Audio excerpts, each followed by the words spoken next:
안녕하세요. 김어준입니다. UAE 논란의 실체가 밝혀졌습니다.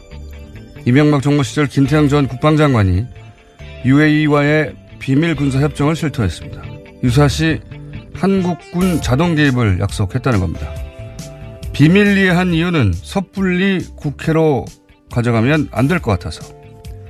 자동 개입까지 약속한 이유는 어차피 UAE는 전쟁이 일어나지 않는다라니까. 또 실제로는 국회 동의 없이는 파병할 수 없으니까. 이건 한마디로 미친 짓입니다. 헌법상 국회 비준이 필요한 조약을 몰래 협약 형태로 체결해 국회와 국민을 속였고, 또 실제로는 국회 비준 없인 파병할 수 없는 것인데도 협정을 맺어 UAE에게도 사기를 친 거죠. 더 황당한 건 이 일을 자신이 책임지고 했다는 태도입니다. 1400년 넘는 순위 시아파 갈등을 자기가 해결할 수 있습니까? 중동 전쟁을 자기가 막을 수 있답니까? 뭘 어떻게 책임집니까? 그리고 대통령은 몰랐다는데 이게 말이나 되나요? 군 통수권자인 대통령도 모르게 군의 파병을 결정합니까? 그건 구태타죠. 도대체 말이 되는 소리를 해야죠. 국가 안보를 그렇게 중요하게 생각하는 보수 정당, 보수 매체들은 이 사태에 뭐 하고 있습니까? 이명박 전 대통령과 그 시절 국방장관들 모두 국정조사하자고 발칵 뒤집어져서 뒤로 나자빠질 일 아닙니까 이거? 다들 어디 갔나요? 김어준의 궁금증이었습니다.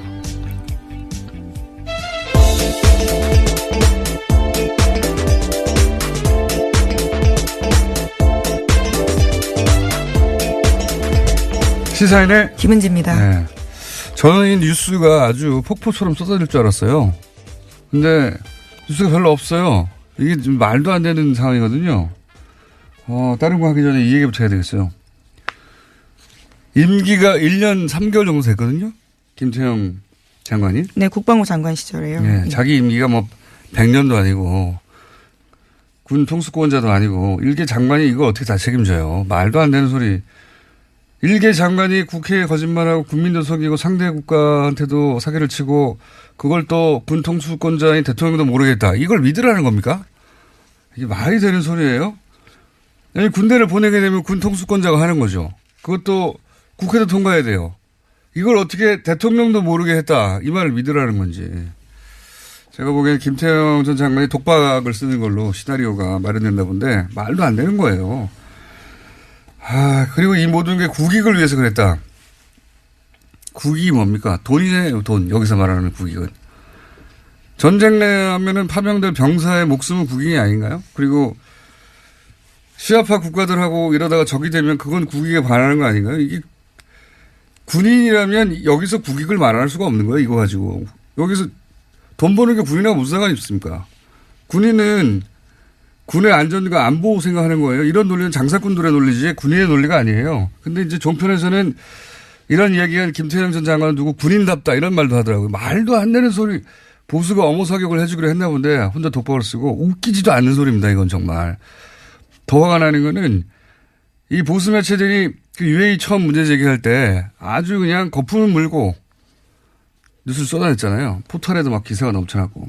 근데 지금 이렇게 엄청난 일이 벌어졌는데 조용해요. 네.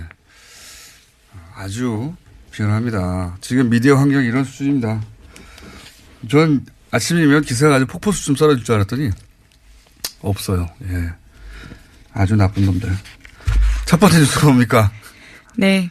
먼저 이 소식부터 전해드리겠습니다. 어제 남북 고위급 회담에서 북한 대표단의 평창 동계올림픽 파견 등이 합의됐습니다. 또 군사적 긴장 상태를 해소하기 위해서 군사당국 회담을 개최한다는 데도 합의했습니다.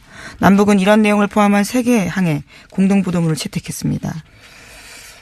이건 또 해설은 저희 정세현 전 장관이 또 기다리고 계시기 때문에 그때 자세한 해설을 들어보도록 하겠습니다. 하여튼 뭐 예상보다 빠른 속도로 이것저것 합의되고 있다.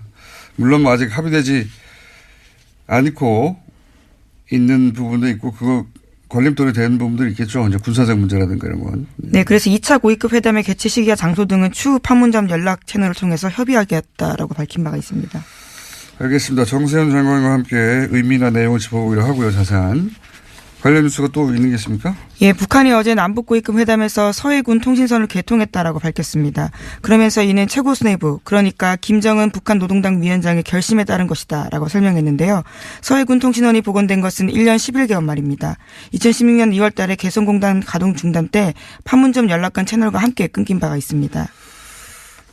그러니까 이거 사실 그 조선시대로 돌아갔었거든요. 예.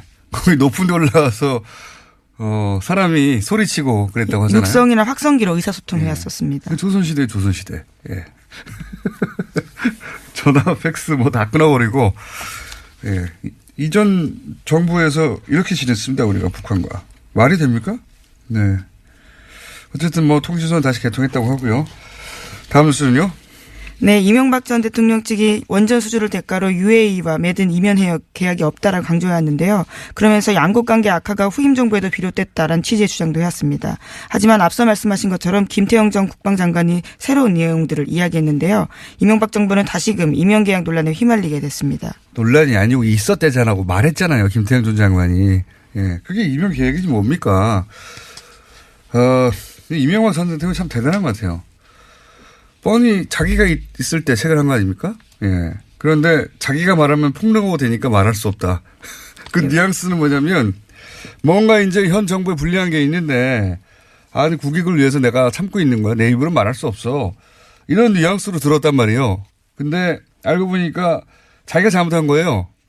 그러니까 자기가 책임지고 자백할 사안을 자기 무슨 내부 고발자가 된 것처럼 폭로할 수는 없습니다. 막.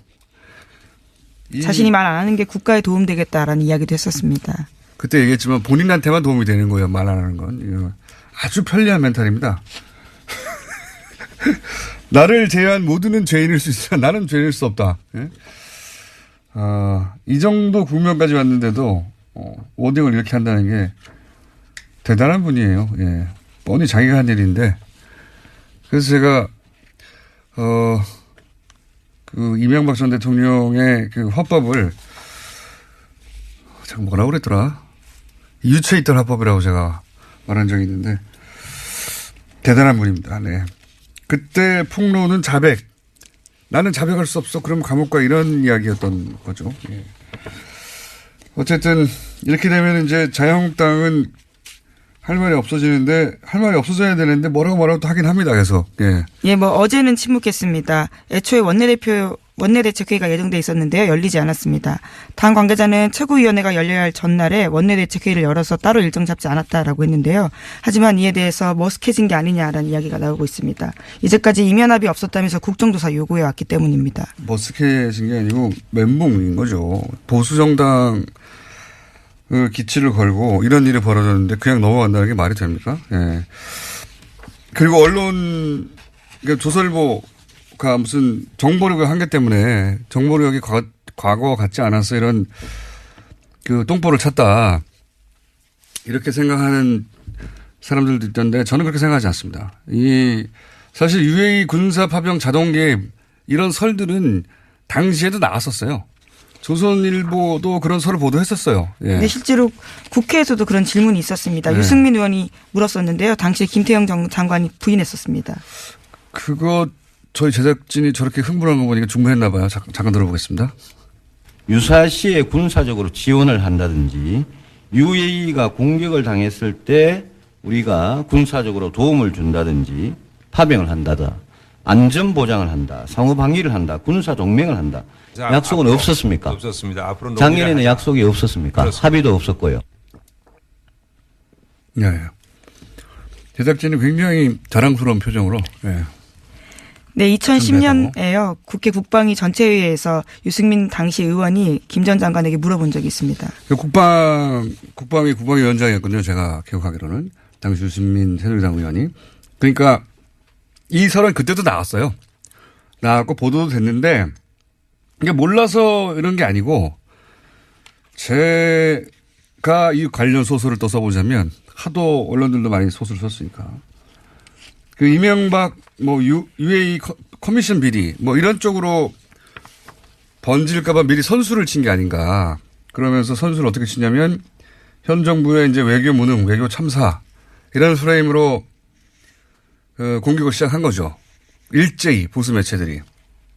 그런데 이제 예상치 못하게 김종대 의원의 취재 그리고 주장, 폭로로 이게 뒤집어지게 된 거예요. 예. 그러면서 이제 김종대 의원은 사실은 홈런을 친 겁니다. 예. 네, 어제 또 추가적인 의혹까지 제기했습니다. 김종대 의원의 주장이 이제 더 신미서에 실릴 수밖에 없는 게, 한 말이 맞았거든요. 예. 김태형 전 장관이 인정했지 않습니까? 그러면서 UAE 국면이 일거에 뒤집어진 거예요. 정보력이 부족해서가 아니라 보수 매체들이 일치 단결해서 그렇게 만들어 버리려고 한 거죠. 그런데 이제 이런 사실이 튀어나오게 되고 그러면서 뒤집어지면서 이게 의도대로 안 흘러간 거지 몰라서 그랬던 게 아니다. 알고 그랬다. 저는 그렇게 생각합니다. 자, 다음 순요. 네, 유승민 바른정당 대표도 어제 자신의 입장을 밝혔는데요. 문재인 정부와 한국당이 서로의 약점을 덮기 위해서 비밀스럽게 담합하는 것으로 보인다라고 주장했습니다. 그러면서 이에 대한 국정조사 계속하자고 주장하고 있습니다. 유승민 대표는 뭐랄까요. 예.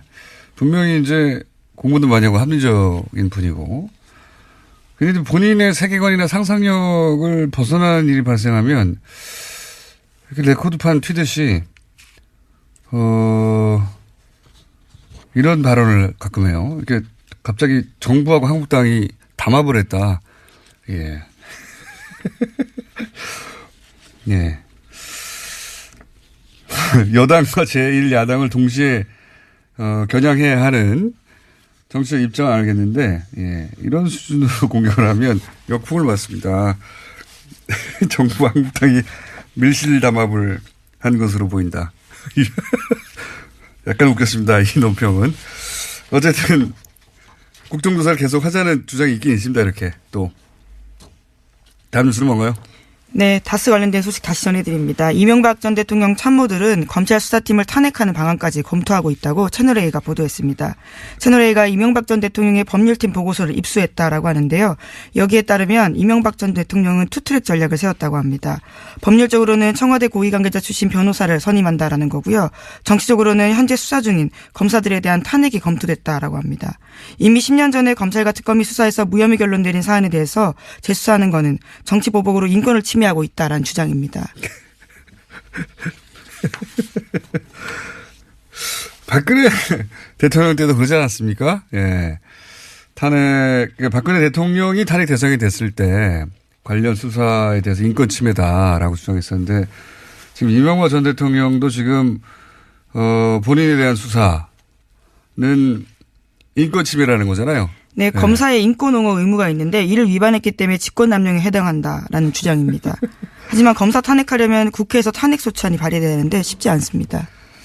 쉽지 않은 거는 상관이 없고, 예, 그렇게 이제 시끄럽게 만들겠다는 것 같은데 자유한국당이 이제 요 플랜대로 가주는지 한번 지켜보자고요. 과연 검사 탄핵을 국회에서 추진할지 저는 이건 진짜 무리수로가 보는데 어쨌든 이명박 전 대통령이 다스 수사를 인권 침해라고 몰아가는 건 진짜 대단한 상상력이네. 이 법률팀도. 박근혜 전 대통령 못지 않은데요. 그때 법률팀. 예, MH그룹이라고요. 예. 여전히 그러한 주장들을 하고 있습니다. 재밌습니다. 네. 코믹합니다. 자, 다음 뉴스는요. 네, 어제 정호영 전 특검 관련된 의혹도 전해드린 바가 있는데요. 어제 자신과 관련된 의혹을 또다시 전면 부인했습니다. 11장짜리 보도자료를 냈는데요. 당시 수사 과정에서 발견된 120억 원 관련 수사는 특검 수사 대상이 아니라 발표하지 않았다라는 겁니다. 그러면서 모든 사건 기록들을 철저하게 검찰에 다 넘겼다라면서 이명박 전 대통령이 다스 주식 지분을 차명 보유한 증거는 없었다라고 주장하고 있습니다. 이건 뭐 동부지검 팀에서 예, 응답할 내용인 것 같고요. 저는 그저께인가요? 한번 얘기했지만 문자라도 왔었고 다스 검사들 탄핵한다고 하고 인권 침해라고 하거나 자꾸 얘기하는데 다스 자기 거 아니라면서요. 자기 거 아닌 거 수사하는데 왜 이렇게 난리예요. 본인이 자기는 아무 상관없다면서 이게 앞뒤가 안 맞는 겁니다. 자기 게 아닌데 이렇게 화를 내고 인권 침해라고 하는 게 자기 거란 얘기죠. 거꾸로. 자기 게 아니면 가만히 있으면 되는데. 자, 다음 순 뭡니까? 네, 박근혜 전 대통령의 재산 40여억 원에 대해서 유영하 변호사가 가지고 있다는 사실 뒤늦게 드러났는데요. 이것을 변호사 선임 비용이라고 주장하고 있습니다. 이에 대해서 논란이 확산되고 있는데요. 변호사협회의 징계가 필요하다라는 주장까지 나왔습니다. 변호사가 의뢰인의 돈 관리를 위탁받는 게 불법은 아니지만요. 범죄 수익금을 알고도 응한 경우에는 처벌 대상이 된다라는 겁니다. 아, 그렇군요. 그렇게 생각할 수도 있겠군요. 예. 여기서 이제 관건은, 이것이 불법적인 범죄와 관련된 수익이냐 하는 인식을 했느냐. 뭐 그런 게 되겠네요. 예. 하여튼, 그런 쟁점도 또 있습니다. 다음 뉴스는요? 네, 국정원 특수활동비 관련된 재판이 어제 처음 시작되는데요. 문고리 3인방 비서관인 이재만 안봉근 씨에 대한 재판입니다. 어제 법정에서는 자세한 진술들이 좀 나왔는데요. 뇌물 전달자로 지목된 이현수 국정원 전 기획조정실장이 검찰 조사에서 한 진술입니다. 2016년 9월 달에 국정농단 사태가 터졌을 때 국정원 특활비 상납이 잠깐 중단된 바가 있습니다. 이에 대해서 안봉근 전 비서관이 박근혜 전 대통령이 추석 명절 앞두고 금전적으로 힘들어한다라고 이야기하니까 이현수 전 실장이 2억 원 줬다라는 건데요. 그러면서 안 전 비서관이 다시 연락해와서 VIP가 흡족해하면서 우리 사정을 국정원에서 챙겨주는 것이냐라고 말했다고 합니다.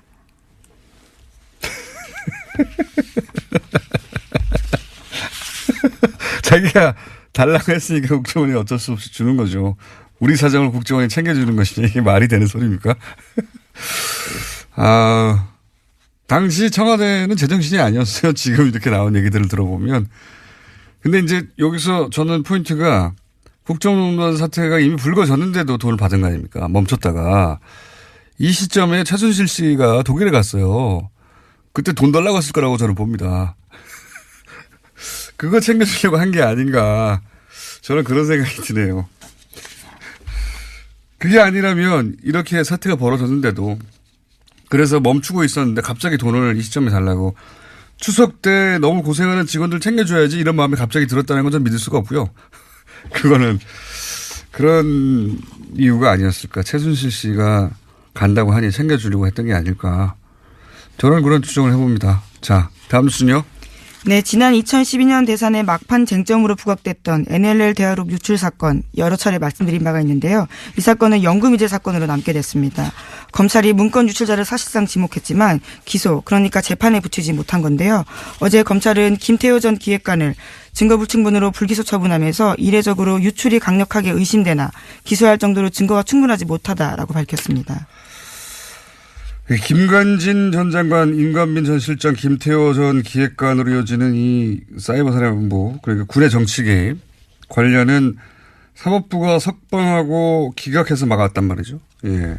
이 NLL 대화록 유출도 사법부가 메일에 제목만 열람하라고 해서 첨부 파일을 확인할 수가 없었단 말이죠. 예.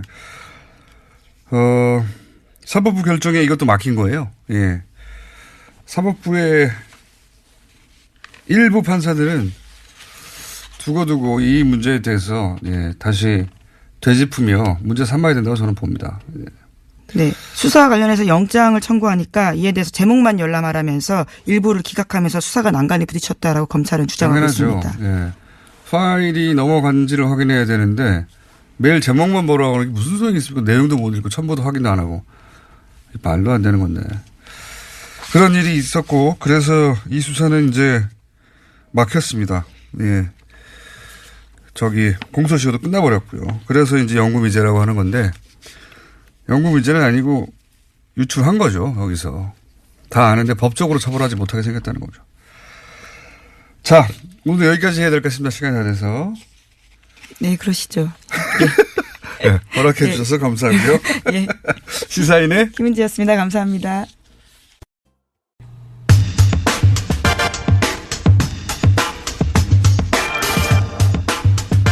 어제 남북 고위급 회담이 열렸죠. 네, 여기서 합의한 내용들이 좀 있습니다. 정세현 전 통일부 장관 전화 연결해서 짚어보겠습니다. 안녕하십니까, 까치환 장관님? 예, 안녕하세요. 너무 자주 나오는 것 같아요. 너무 자주 불러내는 것 같아요. 근데 이제 대목이지 않습니까? 지금 공동 보도문이 나왔는데요. 이 내용은 보셨죠? 봤습니다. 예, 이거가 이제 전문가가 보기에는 이게 잘 된 겁니까? 좀 해설해 주십시오. 정체적으로는 잘 됐죠. 우선 올림픽 선수단 대표단 참가하는 문제는 실무회담을 하기로 했으니까 그건 앞으로 이어져 나갈 거고 예. 그다음에 군사회담을 하기로 합의를 했습니다. 군사회담은 우리가 작년 7월 17일 날 제안했던 거죠. 예. 이제 비로소 시작이 된 건데 적십자 회담은 지금 거론되지 않은 건 조금 아쉬운 점이 있지만 그래도 한술밥에 첫 술에 배부를 수 있습니까? 그다음에 또 앞으로도 고위급 회담을 필요하면은 또 열기로 했으니까 예. 남북 간의 대화의 어떤 모멘텀은 지금 확실하게 조성이 됐다 이렇게 봐야죠. 근데 파견한다고 하는 대표단을 보니까 뭐 태권도 시범단도 있고 응원단도 있고 예술단도 있고 굉장히 대규모더라고요. 좀 대규모죠. 예. 그쪽에서는 대대적으로 이렇게 해서 좀 평화 분위기, 화해 분위기를 좀 띄우자 하는 그런 우리 쪽에서도 많은 대표단 장관님 화장실이십니까 혹시? 아니요. 어디 울리는데 연수가 좀 화장실 아니고. 근데 우리 쪽에서도 많은 대표단이 좀 와줬으면 좋겠다는 얘기를 처음에 했기 때문에. 네. 이제 근데 또 그 경비 지원 문제도 뭐 잘 비켜나가겠죠. 또 유엔 제재 결의에 제재 위반된다 하는 또 비판도 나올 수 있지만. 예. 미국에서도 그건 그러지 않도록 잘 협조하겠다고 그랬으니까. 예. 전반적으로 잘 된 것 같아요. 네. 보시기에 요거는 조금 나중에 문제가 될 수도 있겠다. 혹은 뭐 그런 지점은 없었습니까? 그 비핵화 문제를 처음에 우리가 처음에 제기를 했는데 그때는 경청했다고 설명이 나오지 않았어요? 네네. 네. 첫 회담에서는. 예. 근데 마지막에 아마 종결회의 예. 마지막 끝나는 그때 저쪽에서 강력하게 막 반발을 했다. 이제 소식들이 흘러나오고 있는데 아마도 평양에서 모니터링을 하고 있던 평양 그 지도부에서 예. 마지막에 종결회의에서 강력하게 문제 제기를 하라 하는 쪽지가 들어왔을 거예요. 쪽지가 아니라 그때는 전화죠. 전화로 지시가 왔을 거예요. 지금 그 남부 고위급 회담은 평양과 지금 청와대에 각각 실시간으로 전송이 되는 거죠. 그렇죠. 우리 예. 쪽에서 하는 경우에는 우리는 화면까지 볼 수 있고. 화면으로 보고 있고. 예. 북쪽은 소리만 들어야죠. 소리만. 예.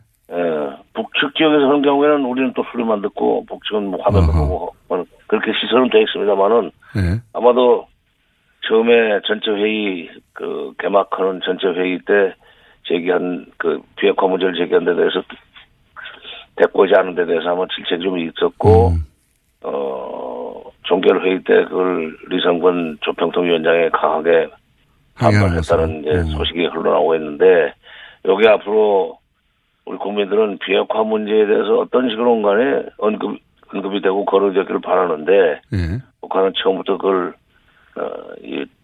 차단하려고 하는 거다. 이건 미국 간에 하는 거지 남북 간에 할 일이 아니다 하는 식으로 신뢰를 하면 여기 조금 어려움이 될 수 있죠. 그 전에 저도 핵 문제에 대한 언급을 공동 보도문에 넣기 위해서 예. 합의문 만들 때 공동 보도문 합의할 때 전체 그 협상 시간에 한 4분의 3 정도는 그쪽에다 할애를 했어요. 그래봐야 아주 긴가민가 내지는 아주 포괄적인 그런 표현밖에 그러내지 못했지만 이게 앞으로 애매길 거립니다. 애매할 것이다. 제가 이제 갑자기 이제 사이드지만 궁금한 것이 이렇게 고위급 회담을 하면 항상 남한에서 하면 우리가 영상을 보고 북한에서 하면 우리가 오디오를 동시에 듣고 이런 식으로 진행됐습니까? 과거에도? 예, 그래요. 네. 그렇군요. 그러면 지금 그 회담 내용은 그러면 우리 쪽에서는 누가 듣고 있는 거죠? 청와대의 대통령을 비롯한 NSC에서 듣고 있는. 네, NSC 멤버들 듣고 대통령도 이제 궁금하면 이제 와서 직접 보실 거고. 그렇군요. 통일부도 장관이 여기 나가 있으니까 통일부는 이제 회담본부에 그게 있죠. 회담본부에 있으니까 통일부 장차관 이외의 간부들, 특히 이제 회담 본부장, 보고 회담 전략 그 팀들은 앉아 듣고 보고 그리고 구속 대책을 세우죠. 중간중간에 그러면 뭐 연락이 가서 그건 이런 식으로 정리하라든지 그건 이렇게 하라든지 그런 지시가 내려오기도 합니까? 겪어보셨으니까. 예, 우리는 잘 안 해요. 그걸. 우리는 잘 안 하는데. 회담 수석 대표한테 상당히 많은 권한을 주기 때문에 아하. 위임을 하기 때문에. 근데 북쪽은 좀 그게 층층 지하로 위에 있어서 예. 중간에 쪽지 들어오는 경험을 중간에 쪽지가 들어오는 걸 몇 번 경험했어요. 저는 북쪽에서. 그럼 회담을 하건 우리 쪽에서 하건 간에. 그럼 태도가 바뀌거나 뭐 말을 바꾸거나 아니면 뭐 근데 갑자기 어조가 바뀌거나 무슨 말을 바뀌거나 이런 경우가 있었죠. 그렇군요. 이 군사 당국 회담 개최를 합의했는데 뭐 그 보수 매체에서는 이게 진짜다. 그러니까 결국 북핵 문제를 해결하지 못하는 비핵화를 하지 못하는 이 대표단 파견, 그러니까 올림픽 참가가 무슨 의미가 있느냐까지 극단적으로 얘기하는데, 이 군사 당국 회담 개최가 올림픽하고 무관하게 앞으로도 계속 되는 겁니까? 그건 몇 번 더 할 것 같아요. 올림픽은 이제 패럴림픽까지 포함해도 3월 중순이면 끝나잖아요. 그렇죠. 얼마 안 남았는데. 예. 근데 이제 이번 봄에 훈련은 연기하기로 했으니까, 예. 그 회담 기간 중에, 올림픽 기간 중에는, 군사회담이 한반도, 비무장지대 내에서의 군사적 긴장 완화하는 그쪽에 초점을 맞추겠지만, 그 올림픽이 끝나고 나면 아마 한미연합훈련과 관련돼서 경론이 좀 있지 않겠는가 그런 생각입니다. 올림픽이 끝난 이후로는.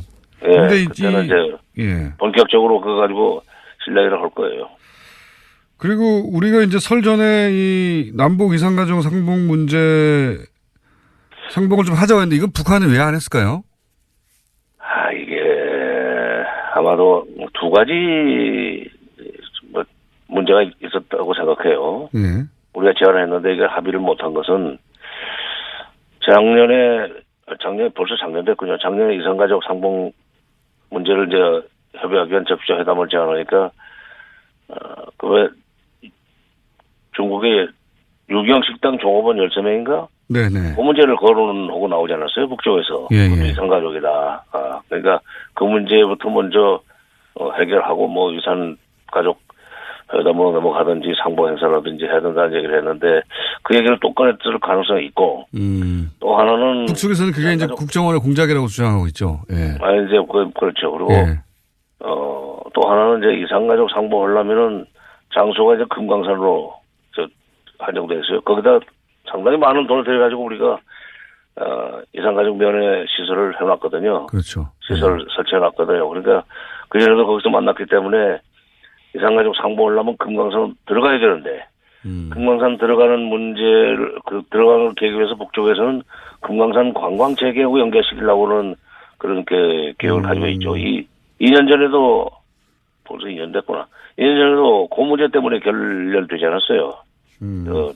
차관급 회담이. 그러니까 이번에 금강산 관광과 이산가족을 연계하느냐. 그다음에 이산가족 상봉 행사 전에 식당 여종업원 문제를 어떻게 할 것이냐는 것 가지고 접점이 만들어지지 않으면 공동 보도문에는 못 들어가죠.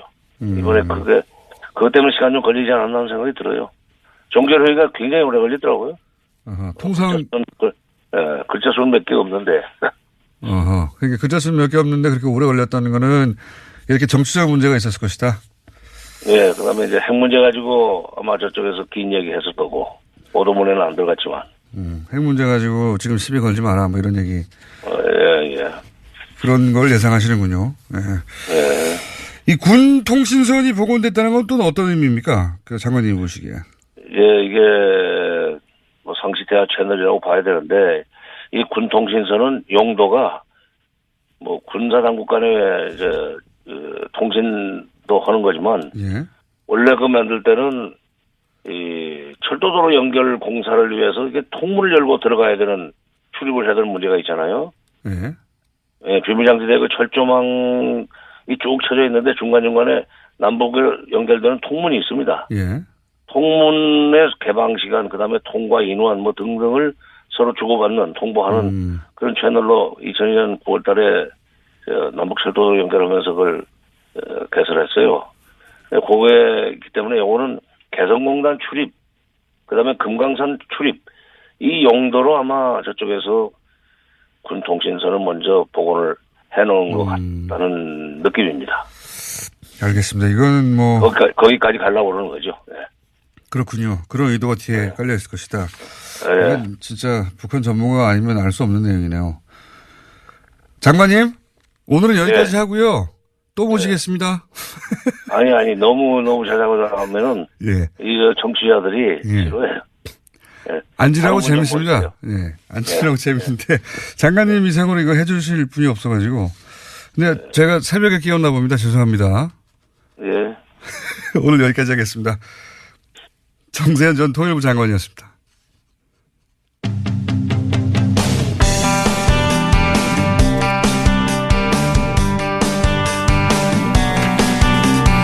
이명박 박근혜 정부 시절 자원외교 4대강 엄청난 세금이 들어간 예산이 들어간 사업들이죠. 그런데 이 사업들에 관한 기록물이 거의 없다. 문재인 정부 들어서 처음으로 공공기관 기록물 실태조사를 진행한 한국국가기록원 이소연 원장님 전화 연결했습니다. 안녕하십니까? 안녕하세요. 네, 반갑습니다. 오랜만입니다. 예, 보고 싶었습니다. 네. 그러니까 못 보지만. 네, 기억하실지 모르겠는데 작년에 뉴스공장에 출연하셔가지고 박근혜 정부 시절 청와대 문서 관리 엉망이다. 예. 그런 얘기를 해주셔가지고 큰 웃음을 주셨었는데 그런데 국가기록원장에 취임하셨더라고요. 일단 축하드리고요. 고맙습니다. 공무원이 아닌 민간인이 수장이 된 건 처음이라고 제가 들었는데 맞습니까? 맞습니다. 46년 만에 처음입니다. 대단한. 그런데 민간인이 수장이 됐으니까 그 공무원들의 시각이 아닌 민간인으로 꼭 하고 싶었던 일들 평소에 전공의도 하셨고 그런 일들이 있었지 않았겠습니까? 제일 중요한 게 국가기록원에 대한 정부와 국민의 신뢰를 회복하는 것. 회복이라 그러면 뭐 옛날에 굉장히 가졌다가 뺏긴 것 같은데 그 신뢰를 쌓을 틈이 없이 지난 10여 년간 이런저런 일을 겪으면서 무너졌거든요. 예. 그걸 세우는 게 제가 꼭 하고 싶은 일입니다. 예. 신뢰를 다시 저기다 맡기면은 되겠다. 정부 입장에서는 청와대도 그렇고 각급 공공기관도 그렇고 우리의 소중한 업무로부터 만들어진 기록을 잘 많이 생산해서 저기다 맡기면은 잘 관리해 주겠구나라는 믿음이 필요하고요. 아무데나 막 확 까지고 죄송합니다. 깐다는 게 또 나왔는데 어쨌든 뭐 지네 정권이나 뭐 힘 있는 사람이 요구하는 대로 막 휘둘리면서 다 내놓겠다 싶으면 누가 기록을 생산해서 주겠어요. 그렇죠. 네. 또 국민들 입장에서는 저 기관은 어쨌든 이런저런 큰 힘이 있어도 휘둘리지 않고 더 많은 기록이 생산되도록 뭐 이렇게 촉구 뭐 지원도 하고 감사 감독도 하고 그렇게 해서 잘 만든 기록을 잘 넘겨받아갖고 관리하고 있다가 그 내용 그대로를 법적으로든 문화적으로든 진본으로 인정할 수 있는 상태로 잘 관리하다가 국민들이 원할 때 이렇게 내놓을 기관이다라고 하는 그 실력을 또 국민들이 인정해주지 않는다면 뭐 국가에서는 엄청나게 들여서 국가기록원이 기록을 관리하다가 갖고 있던 기록에 대한 뭐 요청이 있을 때 뭐 이렇게 내놨는데 그게 원본이냐 니네 이거 고쳤지 니네 실력 없어갖고 이거 변경되도록 허용했지 이렇게 믿으면은 뭐 일하는 의미가 하나도 없는 거죠. 자 원장님 그런데 그 문제의식은 잘 알겠습니다. 네. 그런데 이제 국가기록원이 그동안 일을 잘 했는지 혹은 더 나아가서 공공기관들이 제대로 문서를 그런 기준에 맞게 생산했는지를 확인하기 위해서 최근에 자원외교 관련된 그리고 4대강 관련된 그리고 세월호 관련된 기록물이 어떻게 관리되고 있는지 실태조사를 하셨다고 제가 들었는데 어제 발표했습니다. 네. 왜 국무회의 상정되면서 왜 이쪽 그 기록물 관리가 제대로 되고 있는지 조사하기로 결정하신 겁니까? 애초에? 사실은 이런 일은 국가기록원이 그동안 계속 해온 일이에요. 공공기록물 관리법 19조에 보면 중앙기록물 관리기관의 장, 다시 네. 말하면 국가기록원장입니다. 국가기록원장은 공공기관 기록물의 관리 상태를 정기적으로 또는 수시로 점검하여야 한다라고 하는 조항이 법에 있고요. 이 조항을 구체화하는 시행령의 별표 1에 보면 특히 주목해서 지도 감독해야 될 기록물이 어떤 거냐 하면 300억 이상의 국가 예산이 투입되는 주요 정책 사업. 300억. 그다음에 국민적인 관심사가 모이는 사업. 그다음에 이제 이게 한 장짜리 굉장히 많은 조항들이 있는데 그중에 요 세 가지에 밀접한 관련이 있는 내용을 제가 말씀드리는 거죠. 국토의 형질을 변경시킬 정도의 대규모 공사 사업. 이런 것들이 들어 있습니다. 그럼 4대강에 딱 맞는 거네요. 그렇죠? 그렇죠. 네. 그러니까 이런 거를 저희가 법에 따라서 했어야 되고 그동안 사실 안 한 것은 아닌데 네. 국가기록원 직원이 행안부 직원이 3,000명인데 국가기록원 직원이 320명이에요. 예. 굉장히 큰 조직임에도 불구하고 저희가 이 법 조항에 따라서 지도 감독해야 되는 수시 점검해야 되는 정기 수시 점검해야 되는 대상 기관이 1,500개입니다. 저희는 행안부에 소속되어 있는 소속기관일 뿐이지만 기관 이상은 저희가 감독해야 되는 대상이 되는 기관은 청와대, 입법부, 사법부를 다 망라하는 1,500개 기관이에요. 예. 그러니까 이 기관을 아무리 정기적으로 수시적으로 점검하라고 해도 일제 한 번에 매년 이렇게 할 수는 없기 때문에 그때 좀 이렇게 영역을 잡아서 할 수밖에 없고 그렇군요. 해왔던 일인데 다만 올해의 차이점은 뭐냐면은 예년에는 이렇게 점검에서 나온 결과가 충격적이라고 할지라도 네. 그것을 이렇게 크게 문제시할 수 있는 어떤 기관으로서의 자신감 또 기관의 구조 같은 거는 없었던 것 같아요. 네. 아무래도 행정직 문화 안에서는 일을 크게 키우기보다는 좀 조용히 자연스럽게 무마하는 이런 업무 관행이나 문화가 있기 원장님 때문에. 오셔서 자신감 있게 이렇게 빵빵 터뜨리시는 거군요. 한마디로. 그렇죠. 사실 업무 자체는 제가 와서 한 게 아니에요. 저는 11월 29일 날 발령을 받았고 네. 이 점검은 작년 원장님 알겠습니다. 그 사항은 다 알겠는데 시간이 다 지나가고 있어서 중요한 내용. 네. 그래서 실태 조사를 하셨어요.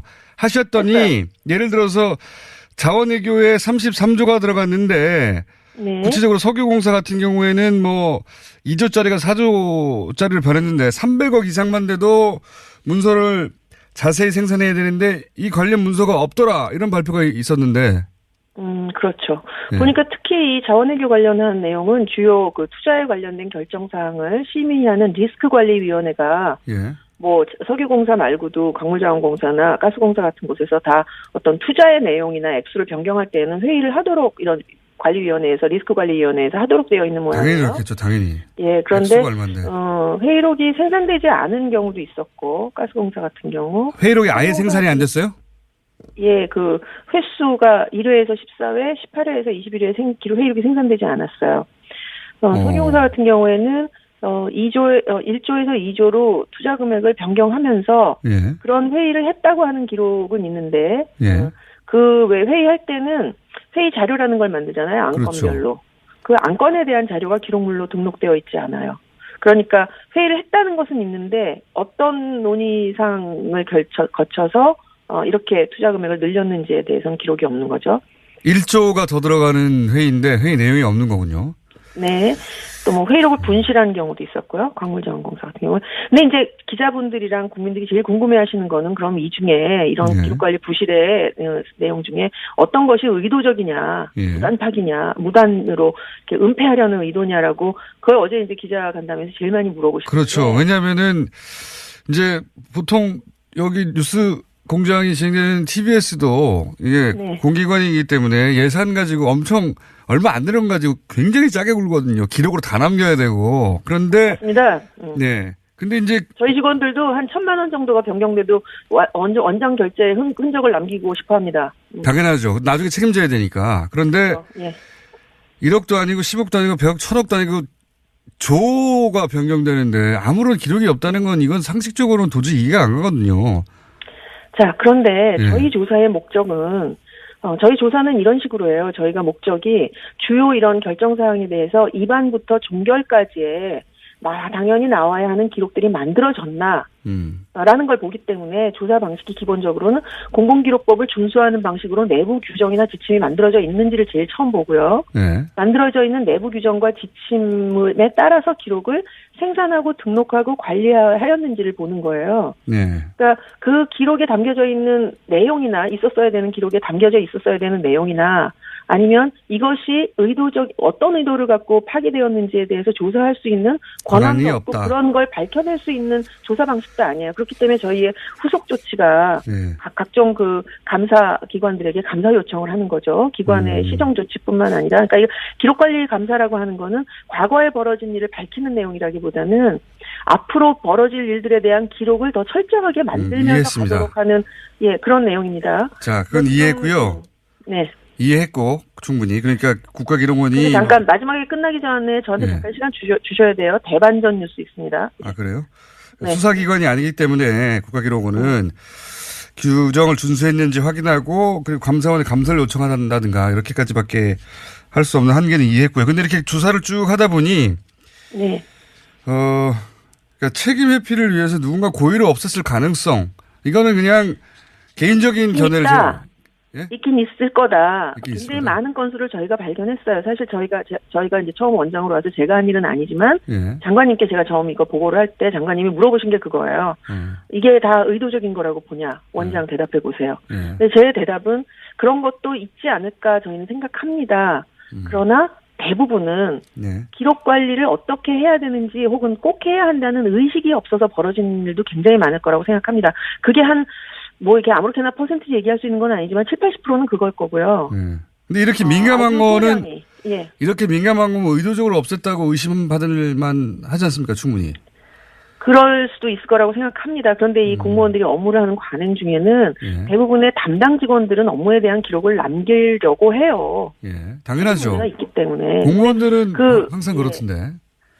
의도적 파기 같은 것은 이제 담당 직원들의 범위를 넘어서서 지시 같은 것이 있어야 되는데 그 지시가 남아있기가 어렵잖아요. 알겠습니다. 예, 그리고 사실- 또 하나는 예. 공무원들이 또 요거는 또 이렇게 저도 이렇게 쭉 보면 공무원들 중에 내 업무는 세상에서 제일 중요한 업무니까 모든 기록을 다 남겨야 되고 이거 다 연구야. 라고 주장하시는 계열의 분들도 계시고 예. 기록 남겨봤자 뭐 문제만 되지 유리할 거 없으니까 가능하면 좀 덜 남기고 알겠습니다. 원장님. 좀 기간도 적게 책정하고 너무 물어보면 이런 워낙 달변으로 길게 얘기하시니까 2분밖에 안 남았기 때문에 반전 알려주세요. 반전. 대반전. 예. 내일 저희도 그 혁신 TF라는 게 있었어요. 아, 그렇군요. 돌아갔어요. 내부적으로. 네. 예. 기록원이 어쨌든 새로 태어나야 하니까요. 예.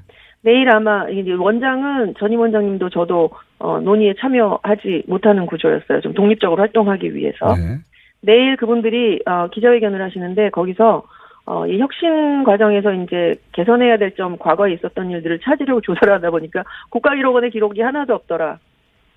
그래서 다른데 없는 게 문제가 아니라 국가기록원에도 기록이 없더라. 그렇습니다. 예. 저희가 그래서 기록관리 감사를 당할지도 모르겠습니다.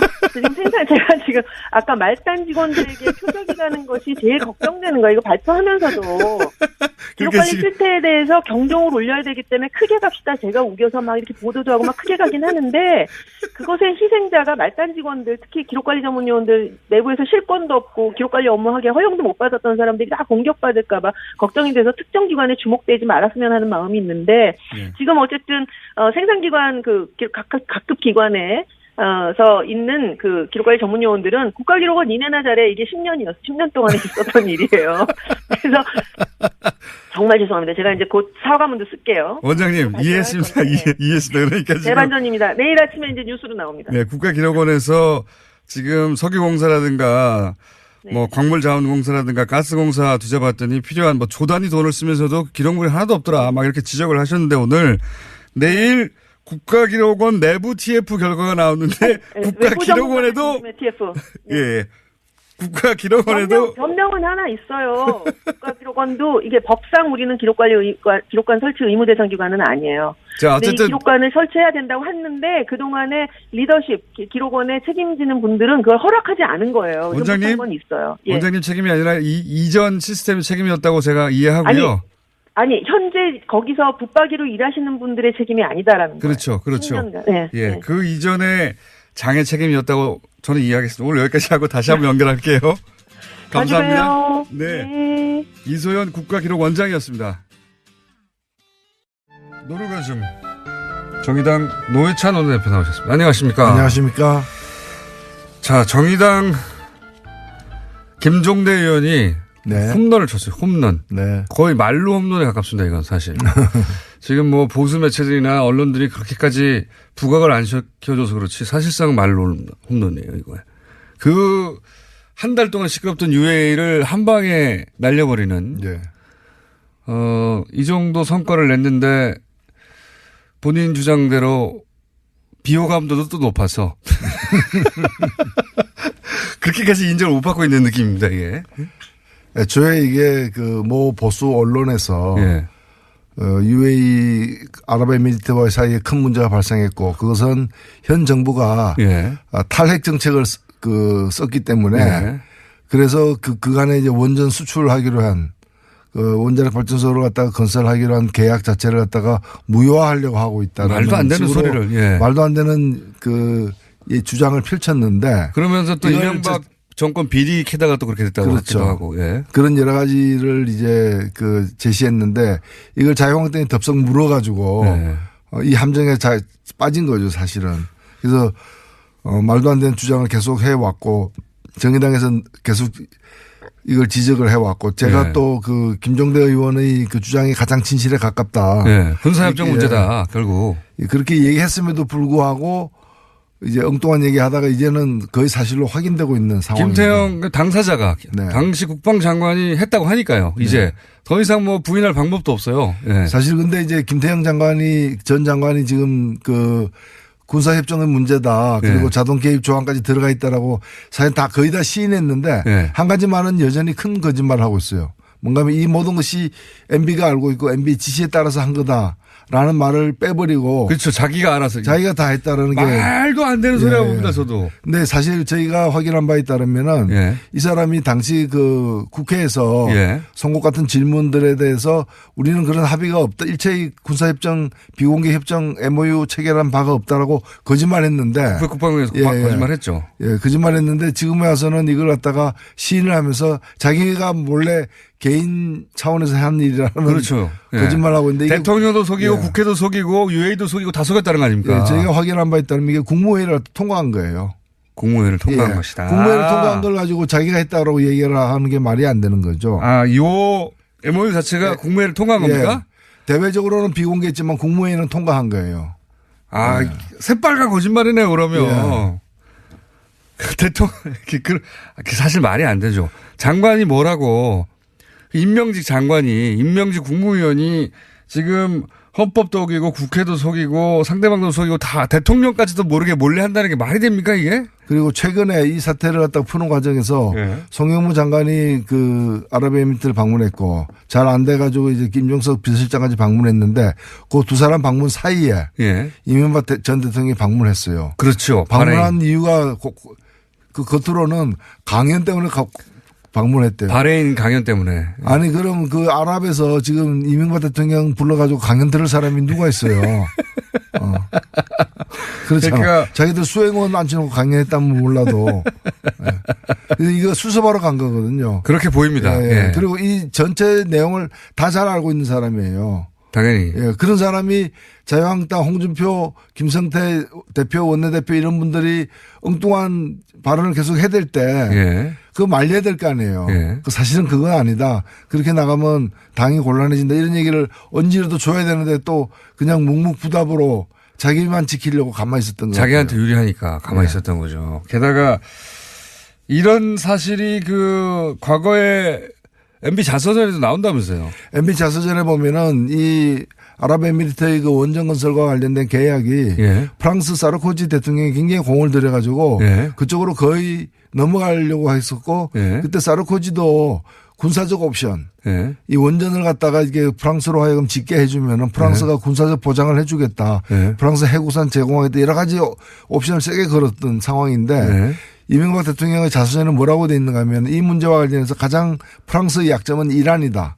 이 아랍에미리트의 군사적 적대국인 이란과도 프랑스가 긴밀한 관계를 맺고 있기 때문에 그 약점을 이렇게 강조해가지고 이 계약을 갖다가 우리 쪽으로 가지고 오게 만들자라는 대목이 나와요. 네. 나오는데 결과적으로는 그게 이제 군사적으로 뭘 보장해 주는지 자세하게는 얘기를 하지 않고 있어요. 왜냐하면 그거 다 헌법과 법률에 위반되는 내용들이니까. 네. 그래서 자기 군사적으로 세게 옵션을 걸어서 했다는 내용이 거기 들어있군요. 네, 들어있고 그 마지막 대목에 뭐라고 나오는가 하면 그래가지고 아랍에미리트에서 그 왕세자가 그 무하메드 왕세자가 이명박 대통령에게 당신이 계속 한국에서 집권했으면 좋겠다.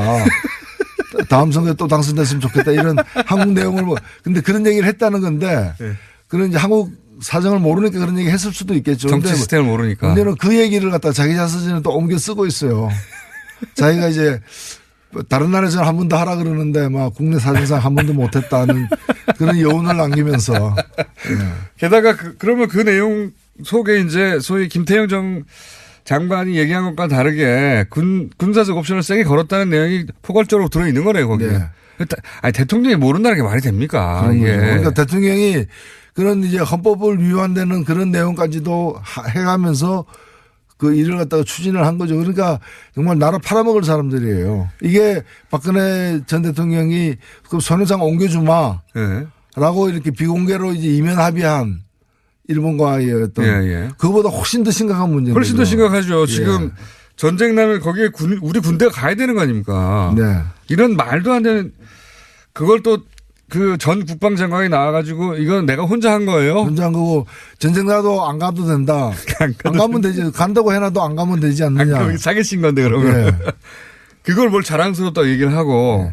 근데 저는 이제 김태형 전 국방장관이 혼자 독박 쓰기로 이제 그 그림을 그리고 나온 것 같은데 이렇게 김대현 전 장관이 독박 쓰기로 했다는 거는 이렇게 해도 법률적으로 추궁되거나 법률적으로 그 단죄할 그게 없다는 거죠. 항목이 없다는 거 아닙니까? 사실 이게 헌법 60조 조약 체결에 관련된 그 헌법 규정 국회 동의를 얻도록 되어 있는 것을 완전히 위배를 한 것이고 그리고 내용적으로 보더라도 이 미국하고도 이제 군사적 자동 개입 조항은 체결하지 않은 가장 우리의 그 군사 동맹 관계 미국하고도 체결하지 않은 그런 내용을 갖다가 체결한 거거든요. 그런데 이걸 법으로 이게 진짜 현직에 있다면 이건 탄핵감이죠. 당연하죠. 탄핵됐겠죠. 대통령으로서 이제 직권을 갖다가 남용해서 헌법을 위배한 거니까 탄핵감인데 지금 이제 뭐 물러났으니까 현직 대통령 아니면은 탄핵 대상이 아니거든요. 그렇죠. 아닌 것이 그러면 다른 법률로다가 이렇게 걸어야 되는데 이게 마땅치 않은 거예요. 그러니까 지금 김태형 장관이 저 얘기하는 것도 이렇게 얘기해도 나 못 잡아간다 메롱 이런 얘기인 거죠. 메롱. 그런 법률 검토를 거쳤으니까 이제 비로소 나와서 이런 얘기를 하는 거겠죠. 그렇죠. 만약에 이런 얘기를 해서 본인이 법적 처벌을 받을 거라는 걸 알고 있다면 혹은 그런 조항이 있다면 못 나왔겠죠.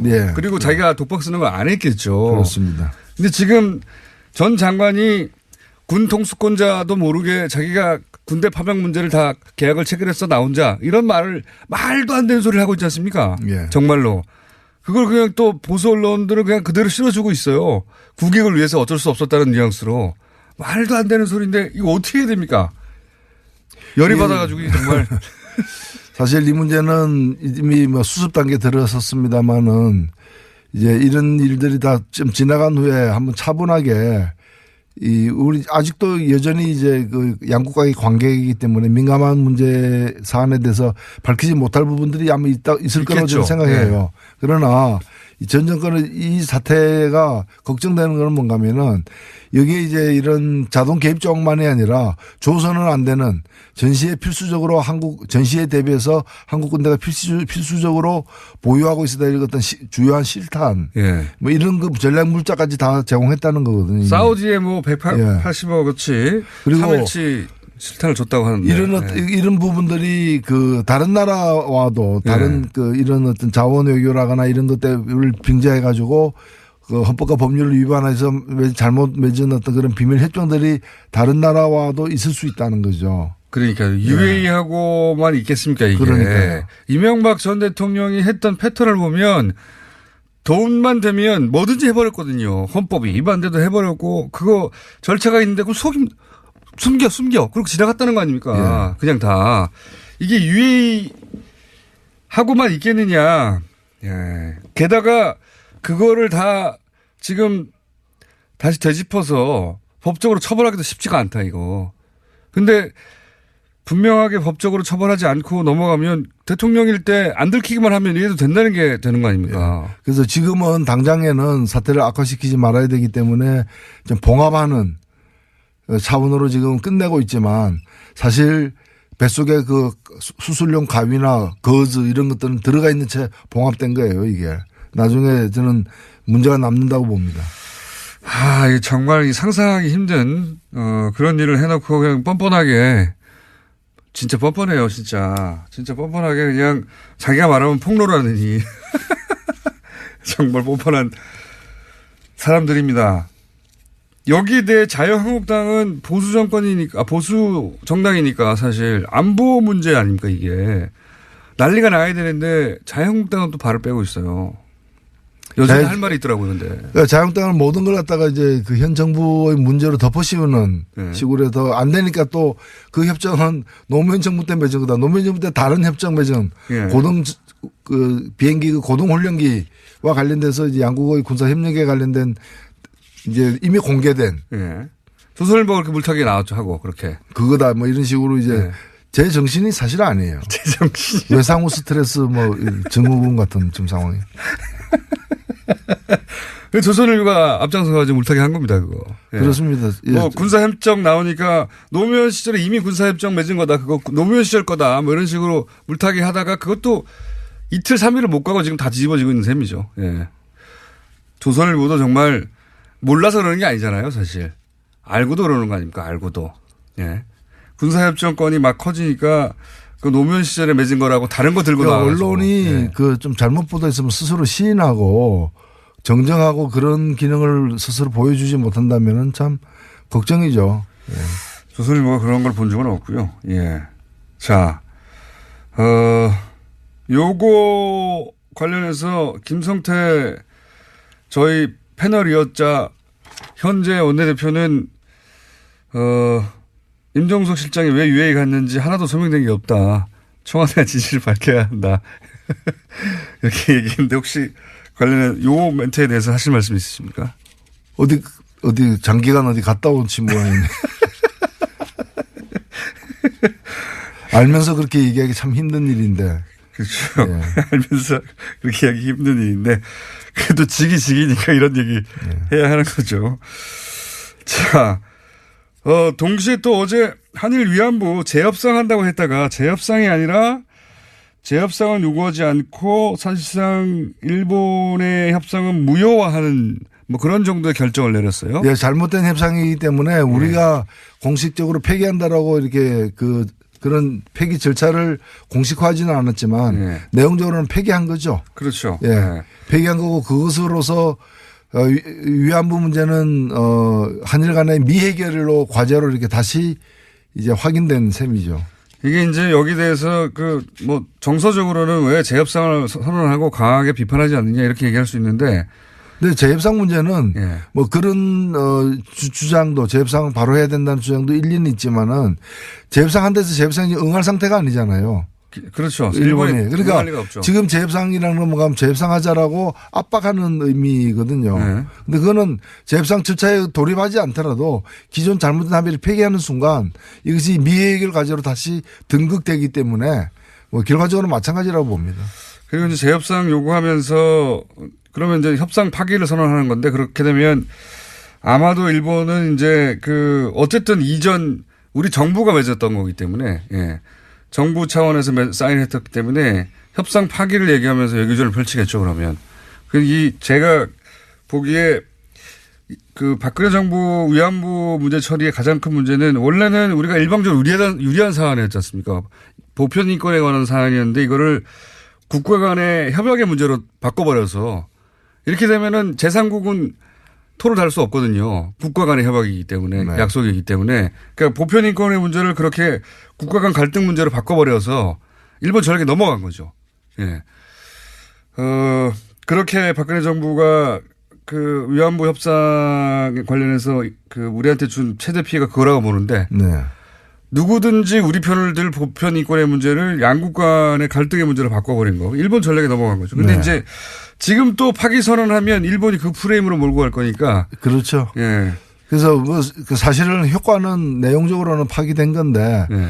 자칫 잘못하면은 수세에 몰린 일본이 국가 간의 약속이 한국에 의해서 이제 파기되었다라는 국가 간 식으로 약속을 깼다 뭐 이렇게. 마치 자기들이 이제 그 피해자고 우리가 가해자가 예. 되는 식으로 몰고 갈 가능성도 있기 때문에 예. 그 빌미를 주지 않기 위한 방식이라고 저는 생각합니다. 저도 일본의 전략은 오랫동안 그거였는데 박근혜 정부가 덜컥 그렇게 해줬죠. 네. 실제로. 뭐 미국 정도 되면 뭐 깡그리 다 무시하고 파기해도 되는데요. 미국은 원래 그렇게 잘하니까. 자, 그 위안부 문제는 아쉬운 점이 있지만 우리 내부에서 무효화하고 돈은 니네가 알아서 찾아가라고 하고 이런 선에서 지금 국제적으로 재협상을 요구하지 않는 것으로 정리가 된 상태입니다.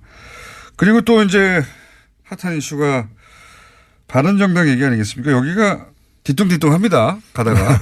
예. 예. 잘 갈 것 같다니. 어떻게 보십니까, 지금? 예, 이 자리에서도 여러 번 얘기했지만은 네. 그 39 플러스 11 예. 그렇게 온전하게 두 당이 통합되지는 않을 것이다. 네. 양쪽 다 이렇게 그 통합에 응하지 않는 세력들이 있을 수밖에 없다. 예. 라고 했는데 그 말 그대로죠. 지금 국민의당은 이미 뭐 숫자가 최종 정해지지는 않았지만은 한 절반 가까이. 예, 절반 가까이 이렇게 그 통합 반대하고 있는 상황이고 바른당 내에서도 그 몇 사람 예. 벌써 두 사람은 나갔고요. 예. 예. 그 김세연 의원은 탈당했고 네. 그리고 남경필 지사도 탈당했고 그리고 추가로 한 두세 명 정도도 탈당할 수 있다는 얘기가 나오고 있는데 그런 보도가 대부분 맞더라고요. 보니까 요즘. 남경필 지사는 탈당 선언을 했죠. 근데 아직 절차는 네. 덜 밟은 것 같은데 사실상 뭐 나간 셈이고 원희룡 지사도 뭐 고민한다 그러고 왜 근데 고민이 긴지는 모르겠지만 또 고민한다 그러고 이제 이학재 의원도 그런 가능성이 있는 걸로 보도되고 있죠. 그렇게 되면은 이제 바른정당 같은 경우엔 한 9명 혹은 더 탈당하면 한 7명까지 줄 수도 있습니다. 네.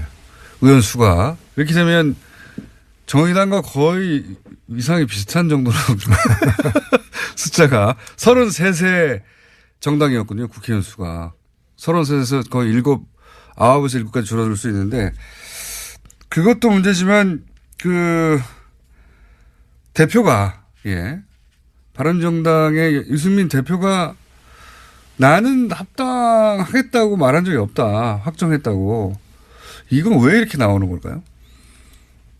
예, 근데 뭐 이 문제, 그 말 자체는 틀린 말은 아니죠. 예. 틀린 말은 아니고 어떻게 보면은 그 얘기 자체가 전체 상황을 오히려 그 덩치 큰 국민의당 대표보다는 예. 바른당 대표가 주도하고 있다. 그걸 보여주려고 한. 예. 저는 뭐 그렇게도 해석되고요. 그렇게 해석됩니다. 꼭 실제로. 그걸 뭐 과시하기 위해서 얘기했다기보다는 예. 그렇게 이제 해석 우리가 보여지는 거고 결혼하는데 이제 뭐 예식자까지 다 잡아놓고 청점 돌려놓고도 예. 가봐야 한다. 그날 내가 안 나타나면 결혼 아니다. 뭐 이런 얘기죠. 그런 셈입니다. 예. 그렇게 말했던 이유는 아마 본인이 정한 기준을 아직 국민의당 통합하려고 하는 세력이 통과하지 못했다. 예를 들면 뭐 햇볕 정책 관련해서 정강 정책이 들어가는 그리고 당내에 동요하는 세력들에 대해서도 네. 그 여러 가지 어떤 문제점이나 그 어떤 바른당 입장에서의 어떤 그런 받아들이기 힘든 그런 내용이 있을 수 있다라는 우려가 이제 주저하게 만드는 거 아니겠습니까? 그리고 이제 박지원 원내대표나 이런 분들 전 대표나 이런 분들이 같이 이 통합에 들어오면 굉장히 골치 아프잖아요. 바른정당 입장에서는. 네. 다 털고 와라 이런 얘기. 예, 그런 거죠. 네. 그래서 좀 마지막까지 좀 깐깐하게 따질 거 따지겠다. 그런 어떤 간접적 의사 표시이기도 하기 때문에 이제 그 당 내외에 대한 메시지다 이렇게 생각됩니다. 근데 실제 되긴 되겠습니까? 왜냐하면 전당대회도 온라인 투표를 중앙선관위에서 유권 해석으로 그거는 전당대회 정상적인 절차로 간주하지 않는다 했기 때문에 그럼 온라인 투표도 안 되고 결국 오프라인에서 다 당원의 절반 이상 모여서 해야 되는데 이게 어렵잖아요. 난제가 지금 많이 앞에 놓여 있긴 한데 네. 만일에 지금 중도에 그만두거나 네. 그럼 끝장이죠. 그러면 이제 안양만 못하게 네. 이제 또 공멸하는 상황인 것이고 그렇기 때문에 상처투성이가 되더라도 하긴 그 성사시키려고 마지막까지 시도를 할 것입니다. 예. 그 마지막까지 시도하긴 할 텐데 그래서 결국 될까요? 시도하는 과정에서 결국 합의 이혼하지 않을까요? 왜냐하면 합의 이혼해 주지 않으면 시도도 제대로 못할 것 같은데요. 그렇지 않을까요? 특히 비례대표 문제나 이런 거 걸고 이쪽으로 그럼 보내줘. 그럼 우리가 그럼 알아서 이 합의위원회에서 나가줄 테니까 뭐 이렇게 되지 않을까요? 지금으로는 뭐 안 보내주겠다는 거 아닙니까? 그렇게 순순하게 네, 안 보내주겠다는 해주지 않겠다라는 거고 이제 그런 태도 때문에 거의 뭐 사실은 동지가 적이 되는 그런 어떤 지금 상황이죠. 그래서 되긴 될 거라고 보십니까? 안 될 거라고 보십니까? 합의 이혼할 거라고 보십니까? 저는 지금으로서는 안 갈 수 없는 길로 가고 있다. 되긴 될 거다. 되긴 될 거라고 보는 거죠. 네. 되는 과정에서 그러면 결국 갈라지는 거 아닙니까? 갈라지는 거죠. 그 비례대표 문제는 그냥 갈라지는 게 아니라 찢어지는 거죠. 예. 그러니까 원수가 되는 건데 이렇게 되면 사실상. 비례대표 중에 3분 정도는 나는 통합에 반대하니까 나 풀어달라, 놔달라 했다고 하는데 안 된다고 했잖아요. 그거 순순히 이제 합의하에 평화적으로 이렇게 양해해 준 예가 정치권은 잘 없어요. 그죠. 예. 이럴 때는 어떻게 됩니까, 그럼? 어떻게 되는 게 아니라 혹을 달고 다니는 거죠, 이제. 예. 그러니까 반대하는 분들을 어쨌든 숫자 때문에 억지를 끌고 가가지고 통합을 해버리는. 그렇게 되는 거죠, 보통은. 예. 왜냐하면 이게 또 잔류파들이 통합 반대파들이 또 무슨 교섭단체라도 된다거나 이렇게 되면 낭패기 때문에 숫자를 줄이려고. 그 숫자를 갖다 줄이기 위해서라도 어거지로 이제 데리고 다니는 이제 그런 상황이 될 수 있는 거죠. 자, 이제 남은 이야기거리는 한 가지밖에 없네요. 언론에 많이 거론됐던 것 중에 하나가 홍준표 대표가 대구로 간 것에 대해서 말들이 많은데, 이게 민주당의 홍일학 의원 지역구입니다. 거기를 갔어요. 그죠? 네. 이건 어떻게 평가하십니까? 예, 뭐 간 것 자체가 굉장히 이제 지탄을 받으니까. 그렇지 않습니까? 네, 많이 지탄 받았죠. 이거 뭐 엄청난 지탄 받을 수 없고 내외적으로 다 그런 거죠. 당대표인데 왜 거기 갔냐고. 그러니까 그렇게 되니까 출마 안 하겠다. 그럼 출마 안 할 생각이라면 그 말이 진심이라면 가는 것도 이제 포기해야죠. 도둑이 남의 집 몰래 들어갔는데 그게 문제가 되니까 훔치지는 않겠다. 뭐 이렇게 얘기한 거 똑같은 거죠. 출마 미수 사건. 출마 미수 사건. 이렇게 본인이 생각했던 것보다 비난이 너무 많았던 것 같아요. 예, 그러면 깨끗하게 뭐 당을 살리기 위해서 대구에서부터 다시 시작하려고 했으나 오해가 많다면 굳이 그렇게 하지 않겠다라고 하면서 거기 당협위원장 신청한 것 자체를 폐기해야죠. 그래야 마땅한데 그건 그대로 하면서 출마하지 않겠다는 얘기는 이 국면을 넘기면은 다시 뭐 그렇죠. 그동안 하도 이런 허언을 하고 그런 지방선거 때 개헌하겠다고 해놓고 지금 와서는 안 한다고 하는 거하고 그런 거죠. 2년 반 지나면 사실 기억도 못 합니다, 사람들이. 그런 거죠. 그걸 노리고 있는 거죠. 왜 굳이 대구를 갔을까 싶긴 합니다. 예. 대구가 제일 안전하다고 본 거죠. 그나마 다른 지역보다. 어디 가도 떨어진다 이런 거죠. 떨어진다. 알겠습니다. 오늘은 여기까지 듣겠습니다. 최근 한 2, 3주 정도 이렇게 비유도 안 쓰시고 조용조용히 말씀하셨으니 오늘은 전투력을 다시 완전히 해보고 가셔가지고. 지금까지 노회찬 원내대표였습니다. 감사합니다. 네, 감사합니다. 시사, 과학 그리고 개그까지인데 요즘 개그 안 한 지 오래돼가지고 시사와 과학까지만 하고 있는 원정우 씨 나오셨습니다. 안녕하십니까. 안녕하세요. 네. 개그 이거 안 한 지 너무 오래됐어요. 이거. 네, 편해요 저는. 한참 국정농단 얘기하고 그럴 때 촛불 가지고 시작해가지고 정말 빵빵 터졌었는데. 네. 또 좀 기회를 엿보고 있긴 한데. 네. 아이템이 안 나와요? 예, 아직은 조금 좀 부족합니다. 그렇죠. 네. 무리수를 던지면 망하니까 중간에. 그렇습니다. 예. 이해는 합니다. 좀 조만간 뭐 하나 좀 해주시길 바라고. 자, 오늘 아이템 뭡니까? 왜 재작년에 우리나라에 와서 평지 풍파를 일으키고 갔던 그 알파고. 그죠. 이세돌. 예. 그때 현재까지 인공지능을 이긴 유일한 인류로 남아있는, 예. 그렇습니다. 유일한 인류로 아마 끝으로 남을 것 같은데. 네, 앞으로는 더더욱 이기기 힘들겠죠. 예, 이제는 뭐 완전히 불가능하다고 보시면 되고. 그 알파고의 뒷얘기 근황이 있는데. 네. 이거를 의외로 잘 모르시는 것 같아서. 이세돌의 근황이 아니라 알파고의 근황이요? 네. 저는 뭐 이세돌 구단은 관심이 좀 없고요. 네. 알파고가 어떻게 살고 있나 그 얘기를 좀 드리려고 하는데 그 당시에 이제 4대1로 승리를 거뒀잖아요. 알파고가. 그렇죠.